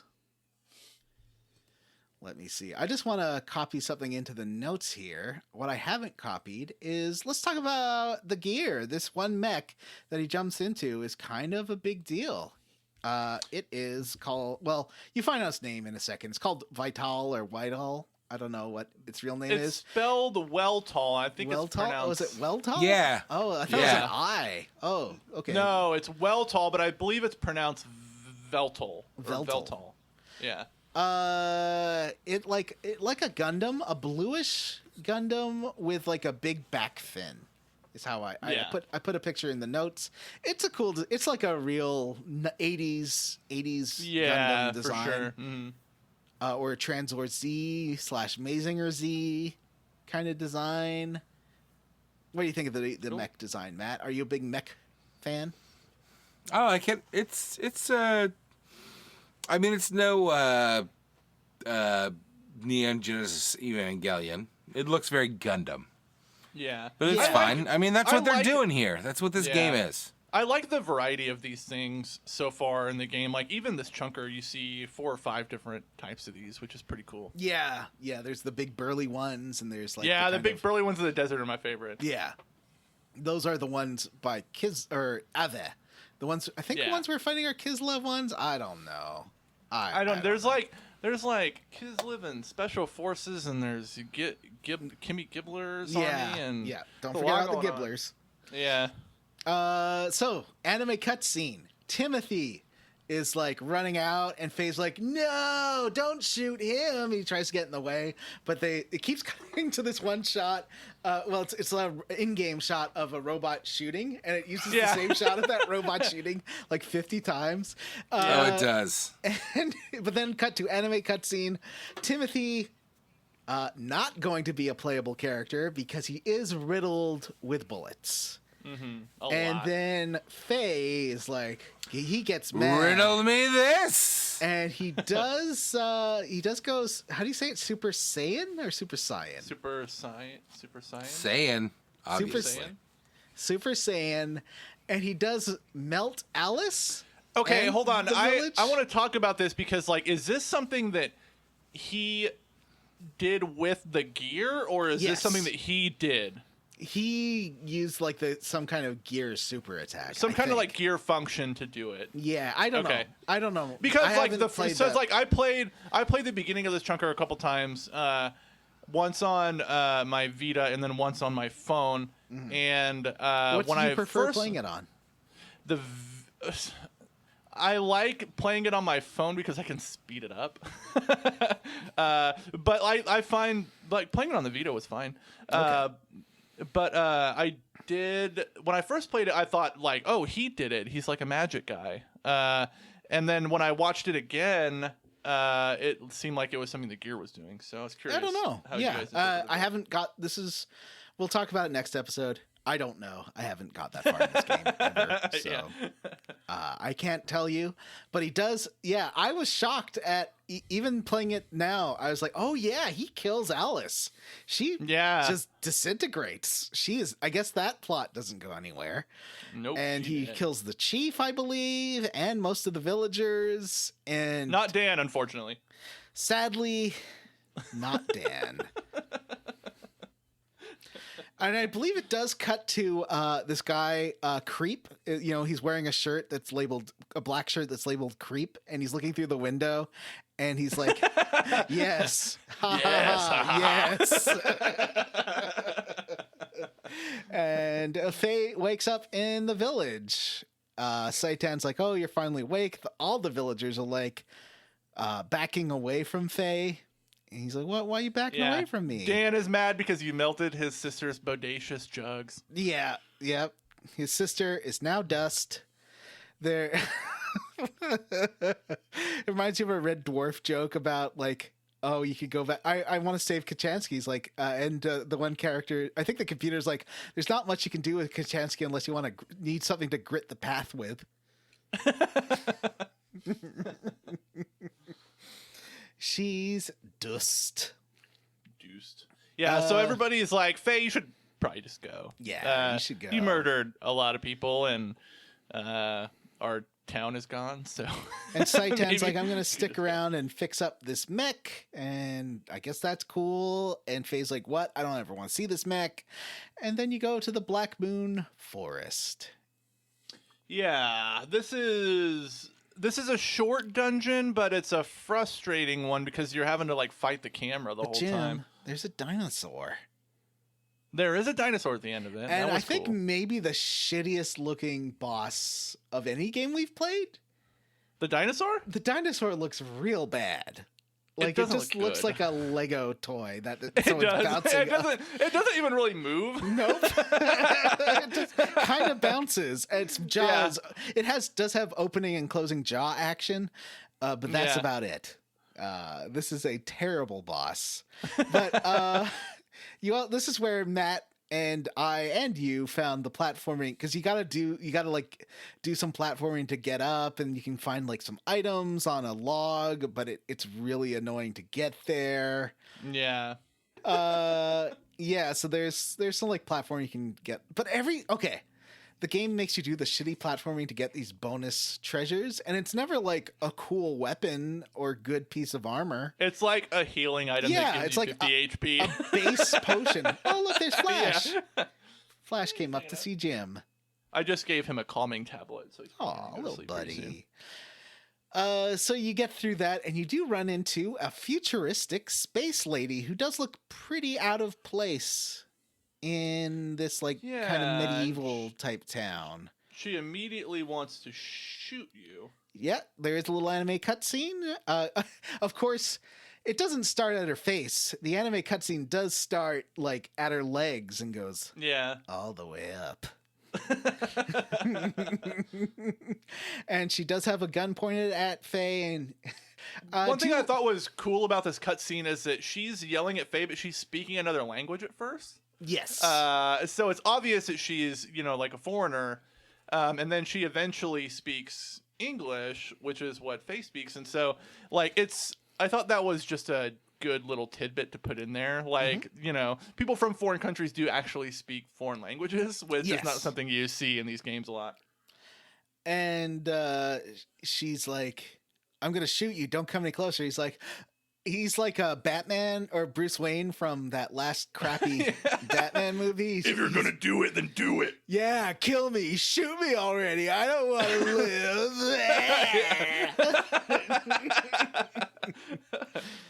Ugh. So Faye really wants to get killed. He's like, everyone I know is dead. I don't care if I live or die. Just shoot me in the face. And she does like get a shot off, but she doesn't hit him. And he's like, oh, that just aim the gun here. And she's like, you're crazy. And then he talks her into them cooperating, and he's like, we both are trying. Because she's admits that she's lost. She's trying to get out of the forest, and he's like, I'm trying to get out of the forest too. He's like, let's cooperate long enough for us to get out, and then you can shoot me. Yeah. First she won't. She gets attacked by those zombie things, and then he saves her from the zombie things, and then she agrees to his. She realizes he can fight. She does call him that's right. a lamb. She's like, you're a lamb. Yeah, she calls him a surface dweller, right? Yeah. And then she says surface dweller, and then it emphasizes, there's an M dash, lamb, M dash. Yeah. And when she gets attacked by the zombie things, he does say, Ellie! And they talk by the fire, and she says, oh yeah, my name is Elohim Van Houten. I laughed at that last name so hard. And she's like, but you can call me Ellie. But he already called her Ellie. And he's like, wait, I already knew you're Ellie somehow. Yeah. He's like, I already knew that, but I don't know how. Mm-hmm. And you do get a little, I think around here you get a little anime cutscene about her and him, or like some lady where you don't see the face of a lady who walks up to him and is like, oh, you're a child. Do you need help or something? Mm-hmm. Remember that? There's a tiny little anime cutscene there. And they go sit by the fire, and they get into an interesting conversation where he's like, hey, I'm Fei Fong Wong, or Fei Wong Fong. I can't remember. I think it's Fei Fong Wong. Fei Fong Wong, yeah. And I'm going to be, I want to die because I accidentally killed the whole village, but it's not my fault. It's their fault. It's their fault for landing the mechs in the village. If they hadn't landed the mechs in the village, then I wouldn't have gotten in a mech.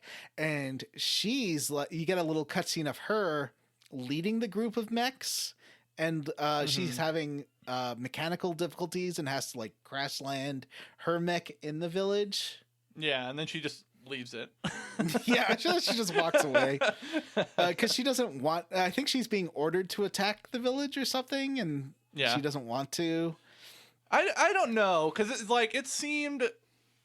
I feel like she would have done it if her gear hadn't like shorted out, because like she mentions when she first meets Faye that like her orders are to shoot or not to shoot, to kill any surface dwellers that she comes across. So I feel like she was gonna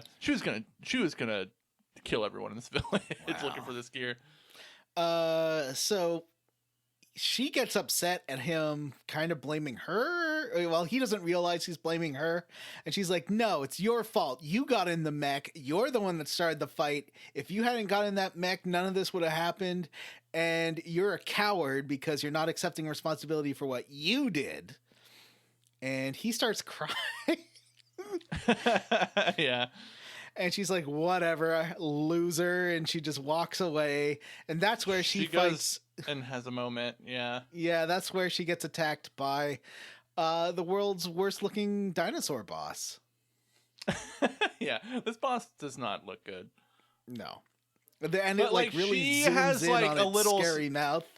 She has like a little scene by herself though, right? Because she's like, she does some introspection. I think it's here where she's like, you know, I'm trying to convince him to take the blame, but actually I am somewhat responsible because I was in, you know, one of those gears that attacked the village. But she didn't say this to him. She has to go by herself and say it.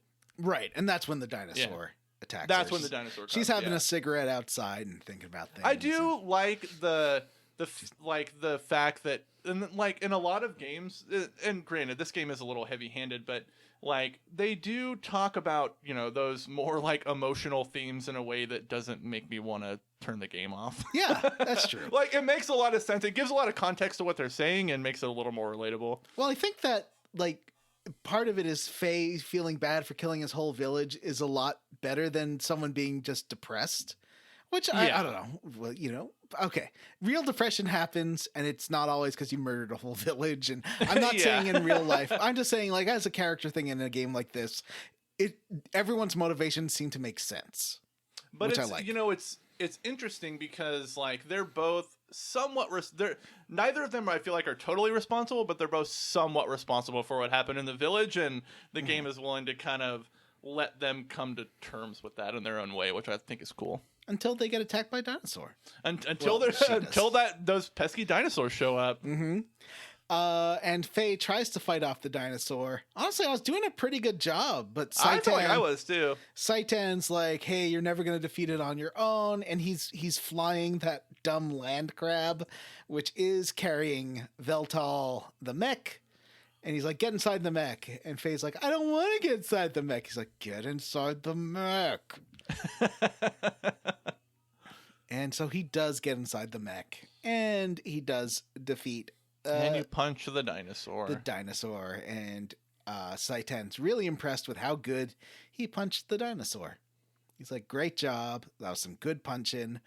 And then they all have another little nap by the fire. Faye falls asleep. Or does he? And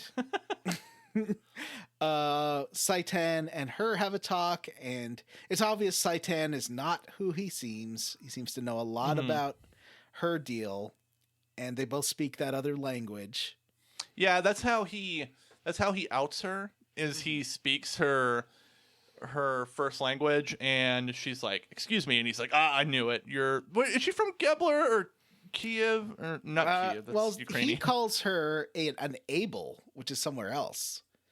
Oh, interesting. I think Kislev and Ave are surface countries, and she's from like right. Oh, I guess that makes sense. Yeah, because he speaks her language, and then she's like, "Who are you?" And he's like, "Let's just say I've experienced more of the world than most people." Mm-hmm. Very mysterious. This kitten man. Mm-hmm. Kitten man. So he says, hey, Faye has a lot of unfortunate events follow him. It's probably best for you and for him if you leave now without telling him, because, you know, he's bad news and you two together are super bad news. And she's like, oh, okay, later. But it's too bad because I like her. and I liked using her in combat. She's fun. Yeah, she is.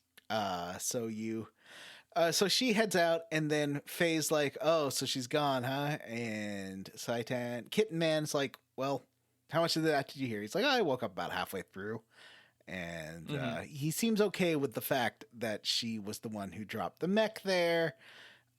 He doesn't know anything about Lambs or Abel's yet. Mm-hmm. I guess Abel being a Bible thing, right? Like Cain and Abel.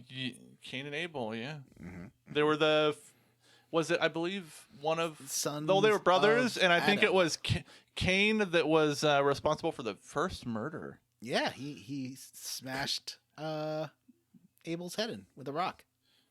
Mm-hmm. And he's, cursed to wander forever? Do you ever see that movie Year Zero, which is about that? No. Uh-uh. Was that Jack Black and Oh, Michael that's Jack Black and Michael Cera, right? I never Yeah. saw that movie. It's not bad. It's pretty fun. There's a movie starring Henry Rollins where he plays like, it's set in the present day where he plays like a seemingly immortal person, and it's hinted that he is Cain. Well, isn't It's that a pretty good movie. Isn't that also Vampire the Masquerade stuff? Yeah, I think that does tie into the Vampire the Masquerade lore, if I remember correctly. Yeah. So the next morning, Saitan suggests they go to Dazzle, the dazzling desert duplex, and sorry, I was trying to. There's no D word for town. Dazzling desert downtown. Yeah, Sure. yeah. Because that's like all the ruins have lots of mech parts, so the town should have mech parts to fix. Veltal. What? Vatal? Is that how you say it? Veltal? Veltal. Yeah. So they head over to Dazzle, and it's like, I like the music, and I like the town music here a lot. It's like a really cool kind of Middle Eastern. A lot of drums. Yeah, and I like the overworld music too. Mhm. I meant to mention that earlier. I think the overworld music's pretty good. Yeah, good music in this game. Mm-hmm. And Saitan wants to find parts. They will not. First, they don't have the parts, and they won't sell it to him because he has a brand new military mech.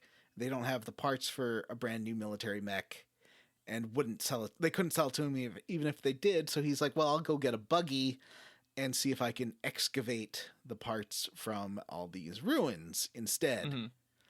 And then he just kind of ditches. He's like, "Later, Faye." He Yeah, just drives off in the rental car. And no, they don't seem to pay for the rental car either, which is worrying. Did you see that? Did you hear about how Hertz puts warrants out for people's arrests if they like haven't properly or even if they have properly extended their rental, like, but it didn't get put in their computer properly? Like, went to prison for a car that he did pay for. That is amazing. Yeah, it's a big problem. Like, they're so fast Wow. to put out warrants on people. That's crazy. My favorite car rental story is I had to travel for work to San Francisco, and my coworker rented a car, and we were returning it, and he drove into the parking garage the wrong way, and in the San Francisco rental area parking garage, they have the spikes. Tire damage spikes. That like if you go over them the wrong way, they'll just shred your tires, and he did that in the rental car, and it was terrifying, wow. but also very funny. Were you in the car? Yeah. Oh, wow. It was great. Yeah, I don't believe that severe tire damage spikes are legal in Canada. I've never seen them. Oh, really? It's only in California, because I lived in California for years. Yeah, that's it. That's the only place I've ever seen them too, is in California. So I guess most places would not let you destroy your car like that. Yeah, like it was just an accident. Yeah. So you then go for a walk in the desert yourself, and eventually you start following those big beefy boy Ava mechs They're the brown Oh, thick yeah. boy ones. Well, you steal a dirt bike first. And then eventually you run into these guys on dirt bikes and you get to steal a bike, and that was pretty funny. Yeah. He's like, I just need to borrow Yeah. your bike. And Who are these people that you steal the dirt bikes from? Those are Ava military dudes. Those are and that's who the beefy mechs Yeah, are they're the too? brown mech ones. I think the red Okay. mechs are Kislev, I think. Got it. And you start getting pursued by mechs and attacking you, and you're outnumbered. But then Saitan once again drops the Gundam for you. And Yep. you can just hop in there and you beat up those two mechs. But then a weird dude shows up and you get an anime cutscene. And as soon as Faye sees this weird, super bad look, he looks like a JRPG bad guy. Yeah. There's an anime cutscene of Faye seeing that creepy kid with just the smile again. Mm-hmm. And the swinging cross again. The dude introduces himself. His name is Groff. Gruff. He's like, yeah, I sent these Gundams to your village to awaken your power. Because he wants to harness Faye's power. Why? He does not. Oh no, he wants does to. He wants to murder God. Yeah. He wants to destroy God. And I don't. How do you feel about this game just being all over the place with capital G God and all Bible this Christian stuff. imagery and Bible stuff? Yeah, this allusions to paradise and all. How do you feel about that? I want to see where they go with it. Yeah, It's still too early to have. Yeah, I feel like this is it's early. I'm excited to see where they go with it. At the same time, man, it's hard to play with Christian imagery when there's just so much baggage attached to it, it's something. I don't know, maybe it'll be good, but it's interesting.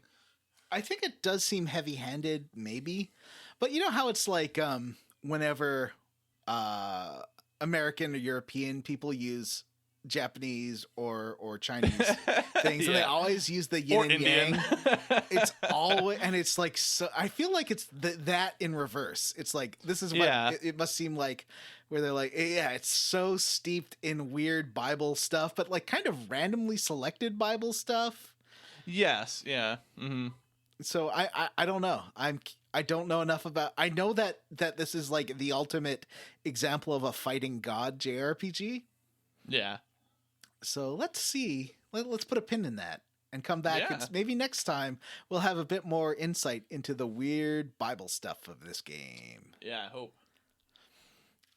So you get surrounded by more gears after defeating those two gears. Graf says you're not powerful enough and does yet. So he's going to wait for you to awaken your full power. So in the meantime, he drops off a worm for you to fight in your gear. Yeah. So you punch a worm a few times. And This is another bad looking boss. this is the worm that does suck your fuel. Yeah, it sucks your fuel out. Mm-hmm. I'd say it's not as bad as the T-Rex boss, but it's not great.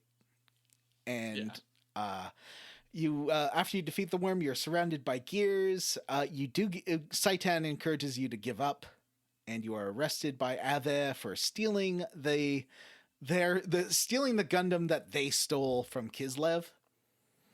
And at this point, Faye has a dream. The dream is he sees himself in a field with 3 people around him. 2 of them are glowing. The other one, 2 of them glow, and one of them's blue. And Faye knows one of them is Graf, and the other is his dad. You mean my father? Which is one of my favorite lines. My dad, my father. You mean my dad? I love that too. He's like, my father, you mean my dad? That's because in Japanese, there's 2 different ways to say father, a formal and a familial gotcha. one, but it doesn't really translate. But You mean my dad. I thought this was funny too because I think I looked away for a second, and then when I looked back at my screen, the anime cutscene had started, and I knew that they had mentioned his dad, and as soon as I saw an older male character with a mustache, I was like, oh, that's got to be the dad. And he does have Faye's haircut. He's got the ponytail, but it's gray. Yes, yeah. And Faye doesn't know the third guy, and they have a real anime talk about how the one will not let the other ones have Faye. And then he wakes up. And Saitan also has a dream of him talking to the Emperor. Who's like a skull face monster man. Yeah, he's a big, tall, skull face monster man sitting on so they're like in a end of Final Fantasy IX kind of hyperspace yeah. thing. And they're like it looks like a VR world because like they're both on platforms that are suspended in the air, and there's all these screens that are like rotating around them. It's very strange. I thought they were like paintings. I guess, I don't know what they are. I don't know. Or different I saw them as realities or time frames. Yeah.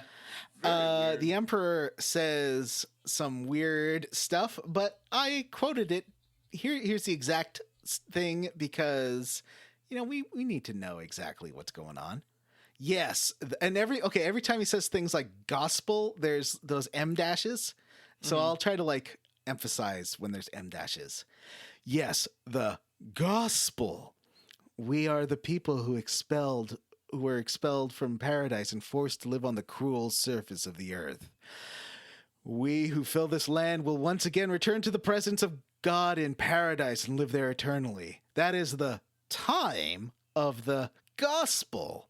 That time is at hand. We, the Gazelle, must find God's resting place by then and resurrect him. That is our final prayer. Saitan says, our final prayer. Our final prayer to escape the fate that was determined at our genesis. And then Faye wakes up, sees Faye, and is like, Saitan wakes up and sees Faye and thinks, Majesty, is this the end? Are we in the time of the gospel? Very weird. I do like the design of the Emperor though. Like it's kind of horror adjacent. I thought it was cool. So who's going to be the big bad guy? The Emperor, or is it going to be Graf? It's got to be Graf. Graf at this point, right? Yeah, I guess so. God, probably. God, probably, yeah. Cut to a mischievous pirate man. He's like, I want to steal that advanced gear that the Ava Sandcrawler has. And yeah, he's looking through like a periscope, and he's like, that's that gear that I think everybody's looking for. And so he's like, I want it. I like they're in like a sand submarine. Yeah, they definitely are in a sand submarine. And so there's all this like, put full rudder to reverse. Aye, Captain. Arm Mecha Gun 3. Aye, Captain. Arm Christopher Gun 2. Yes, Captain. Because they have names like Aaron and Balthazar or something. He has these two retainers that show up.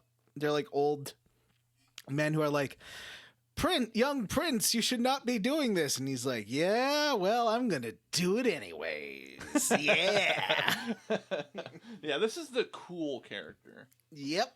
It's a real like Edgar from Final Fantasy VI kind of guy. Or like Balthier. And he preps the big guns to fire at the Ava Sand Cruiser. Cut to blasts aboard the Sand Cruiser, and Faye and Saitan need to leave. You can grab a couple of crappy items you don't need to bother with here. Yeah. I feel like there is something. I got the two first ones, but then I missed the two because like basically I like the level design here. I think it's the best of all the levels where it's like I think so too. Yeah, sand is filling it up.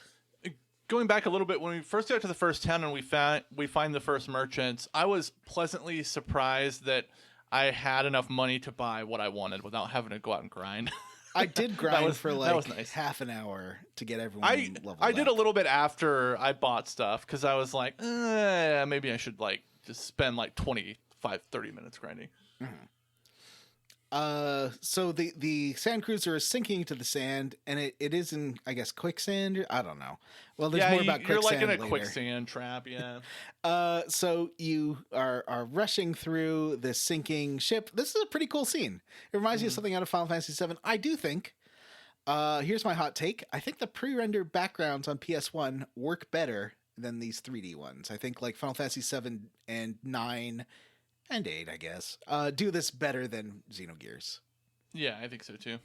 For sure. Because I don't know, for whatever reason, it's easier to navigate, and the polygons just aren't good enough. They just look so bad. And like I feel like if you're pre-rendering a background, you can be a little more thoughtful in the design to where like this is where you're supposed to go, this is what you're supposed to interact with, rather than everything being like a polygonal blur. Yeah. And so that's my main, and Grandia too had the problem of just it felt like molasses. Oh, totally. Walking through these 3D yeah areas. the game just wasn't good enough at rendering all that stuff at once. Yeah. And so like you had to like kind of inch your way through some of the environments. I'm curious to try Grandia 2, because apparently that being like a Dreamcast game runs a lot better. I've heard that game is great. Yeah. Anyway, so Saitan moves a crane so you can get access to Vital. I don't know how to pronounce any of the names in this game. You get inside it, and then you get attacked by the pirate man in his own. I forgot to write down the name of his suit, which has its own name. It's like Zerkatron or something. I thought it was Brig and. Do you see the Two? red one?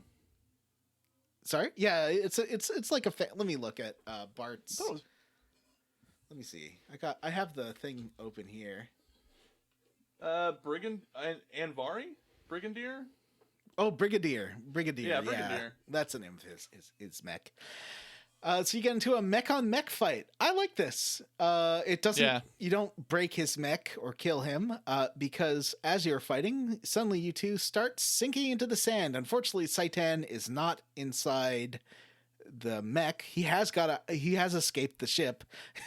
At one point, I guess he escaped by being carried in the gear's hand, and when he gets out, he's all dizzy. That's pretty fun.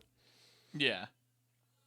And you and the pirate crash through the caves to a subterranean level, and Faye escapes. He gets out of his mech, and this guy's like, "Oh, I guess you weren't an Avis soldier." Oh yeah, that was the whole thing, because Faye didn't want to fight this guy, but this guy's like, "You're a coward. He's like, and Faye's like, "No, I'm not part of Avid military." He's like, "No, at least own up to who you are. I don't care who you are. At least be proud of your country." And Faye's like, "No, really, I'm not. I'm just stealing this mech." And he doesn't believe you. And that's why you two fight. That was a very JRPG scene. Yeah, totally. I think that's the best way I can describe it. So when you emerge from the mech afterwards, he realizes you are not an Avis soldier and apologizes. He's like, "My name is Bart. We need to work together." Cut to Saitan and one of the retainers, who is named Sigurd, do talk ominously. And Sigurd calls Saitan Hayu or Hayuga. He's like, "Oh, it's weird to see you here, Hayuga." And Hayuga / Saitan does say, "This is fate. That's the only reason that we must be fate that we're meeting here." Ooh. And cut back to the underground catacombs. Oh, and he's like, oh, before they leave, he's like, "Is the prince always like that?" He's like, "Yeah, this is kind of what the prince is all about." And cut back to the catacombs, and you are stuck underground and have to find your way out. That's it for this chunker. Except, Johnny's Jim, bullshit minigame corner. yeah, why don't you sing a song? Matt's not here. Johnny's bullshit minigame corner. There is a guy in the first town, Lahan, and you can get your beginner rock, paper, scissors medal from him if you play and win in a row 5 games of rock, paper, scissors. I don't think there's a trick to it. So I just did it. and it took a little while. You also get a accessory that does improve your attack, so I guess it's worth it. It's like the only sweet. good accessory in the game that I've got so far. And it's rock, paper, scissors. The least Nice. interesting kind of, I think, the least interesting kind of mini game you can get. I hate it. I hate rock, Yeah, paper, scissors. I mean, if you're gonna bother putting in a minigame, make it a triple triad, you know? Yeah, make it something good. Good. Next time on Square Roots, Faye will wake up in the Kislev capital after defeating Dora D's nuts. Wait a minute. Someone put D's nuts in there. I'm sorry. Jim, what are you squarely against? I will say that I'm roundly for most of this game so far. Actually, let me rephrase. I'm squarely against the platforming. That's the only thing about this game that I don't like so far. I think it's well written. I think it looks pretty okay. I like the combat. But man, getting around some of these dungeons and having to make these stupid jumps is just frustrating. What about you, John? What are you squarely against? I am squarely against the garbage traversal and camera. If this game had Final Fantasy 7, 8, and 9 backgrounds and Chrono Cross backgrounds, it would be great. But Totally. the garbage, and I love PS1 polygons. Like Metal Gear Solid, great, fun to walk around. Mhm. Crash Bandicoot, fun to walk around. PS1 graphics, you can do PS1 graphics and have it be fun. But Square has not mastered this art. Even Vagrant Story controls better than this. I feel like adding the rotating camera just fucks it up. like you know, Metal Gear and Crash Bandicoot have fixed camera and fixed perspective for the most part, and it makes it way better. Well, I think also this was right before the DualShock came out, DualShock 1. So it doesn't have analog pad support. Analog, That would've helped a lot, way too. better. Totally. Like this just sucks. Because in the forest area, I was getting frustrated because even walking along the logs, having to go diagonally if your camera wasn't in the right position was frustrating. Like I would have to make it so my character was walking straight up or straight down to make that a non-frustrating experience, like trying to walk across a narrow path. I hate having to do that. And what I don't know if you can fail walking across the crane right at the end, when you have to get into the mech or not. I don't know if this is a fail state, but it's So other than walking around and see, that's the problem, is that's a big part of this game, right? Is walking around and interacting with the world. I think everything else is great. I like the combat. I like the story. It seems interesting so far. If a little bit JRPG cliche, a little bit, but it's maybe it's weird because it is kind of JRPG cliche, but it's also talking about Christian stuff. Yeah, it's very Evangelion, I guess. Weird mix of it, yeah. But in Evangelion, those were just code words. They were this is stealing it feels like big chunks of actual Christian mythology and inserting it into this JRPG world, which is very strange.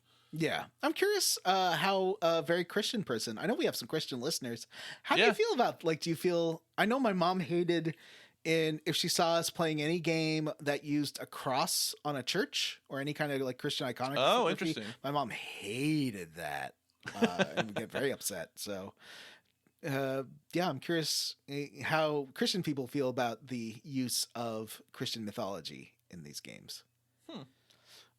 Anyway, and Jewish people too, because there's a lot of stuff from, I think most of this stuff's Old Testament too, so it's not this is all Judeo-Christian and Muslim too.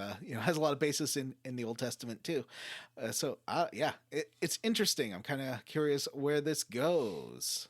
Yeah, me too. Let's see. So before we go, let's go ahead and quickly plug our Patreon. Our Patreon is a sweet place where we put lots of good bonus content. For $3 a month, you get access to all of that content.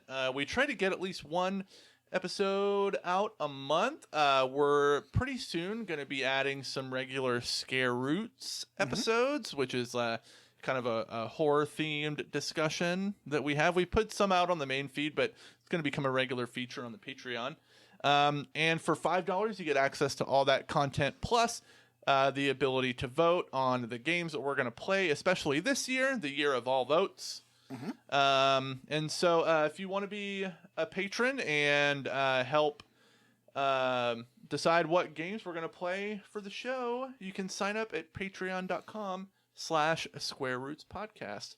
And one thing that we like to do for our patrons, no matter what tier you subscribe to, is read some of their names at the end of every episode. So, John, you want to kick us off this week? Yeah, I'll do Matt and mine's. Okay. I'd like. See, I knew how to say La Charité, but Gage, he does explain this time how to pronounce it. Gage La Charity. Oh, so does he want it like La Charity? That's the anglicized friend. Oh, well, now we know how to say it. La Charity. Yeah. Megan Sullivan, friend of DeSoto, Aaron O'Toole, Hudson Roth. Justin Ham, blame my kids for the Booty Butt Cheeks name. I won't. It was great. Aiden Booty Marriott, Butt Cheeks is good. Ward Childress, Cy Duck, more like Cy Cuck, Ian Frederick, Isaac Wright, no pithy profile name this week. I'm on break. The RPG Luminary is now a registered Square Roots voter. That's great. Those that start wars rarely fight in them. Metal Gear Solid 2 in 2022. David Green, John Scala, Cameron Shoei, Chris Ryan, Joseph, Jesse's Mom's Pizza, Tracy, Arthur A, I guess O _0, Amanda Douglas, Swan Swam Over the Sea, Swim Swan Swim, Swan Swam Back Again, well swum Swan, Ross Hartley, Anthony Cruz, Mary Queen of Scoffs, Alex Dullard, Mike Klein, Tom, Amanda Parsons is just Diva Cup, just a delicious shot glass, yes. Miguel Torres, Wawa Weewa, Matt Newland, Sammy Mitchell, Evan K. Chief Hazard built a go-go gadget propeller beanie. I saw it and it's amazing. Sweet. Dylan Rowe, Rubber Bear, Paul Bursch, Andy, Angel, Race Jenkins, Do Good Recklessly, Grey Code, Rolled Earth, David Arnold, Andy Best, Aaron Zelda 2 is underrated little. And I would like to thank Sometimes You Square the Roots, Sometimes the Roots Square You, Vanessa's Mom's Eerie Swinging Cross Pendant, Cyril the Wolf, Sean Gonzalez, Jack Mazzell, Ryan Miller, Butts on Parade, Brian Pitt, Eric Pidkameni, Huxley Iguana, Seth G, DP 2099, Florian Jonas Kramer, Metal Gear Solid 1 in 2021, Joshua W. Broxson, Ovilia the Royal Garbage Orphan, Wash in the Wind, Chris Penyak, Kita Renee Prince Cifuentes wants to make the world smooth, Esteban Gonzalez, Tree Diddy, You're Right, this game does suck less the longer you play it, Mikey Mucho, Cerberus Minotaur, Lex Averial, and Justin Rash. All right, everyone, that's it for this episode of Square Roots. If you'd like to send us an email to have read on the air, our email address is squarerootspodcast@gmail.com. Come interact with us on our Facebook group, the Square Roots Podcast Group for smart, cool, very attractive people, or we are on Twitter at Square Roots Pod. Please rate, review, and subscribe on iTunes, Ghana, or, wherever you listen to podcasts. Thanks to Stephen Morris for our Square Roots theme. We're using his new sci-fi version of the theme this time. You can find Stephen on Twitter as Beige on Beige and on YouTube. Links in the show notes. And hey, Spotify listeners, if you want to hear all the episodes that aren't on Spotify, you can go to squareroots.libsyn.com or on our RSS feed. You can also probably find it on other things. I think like Stitcher has it and stuff. Yeah. All right, well, that's it for this episode. For Square Roots, I am Jim Banks. I'm Johnny Brandon. And Matthew had to go, but he would like to say goodbye. Matt, insert saying goodbye here. All right, bye. Bye. Ooh, there's good harmony there.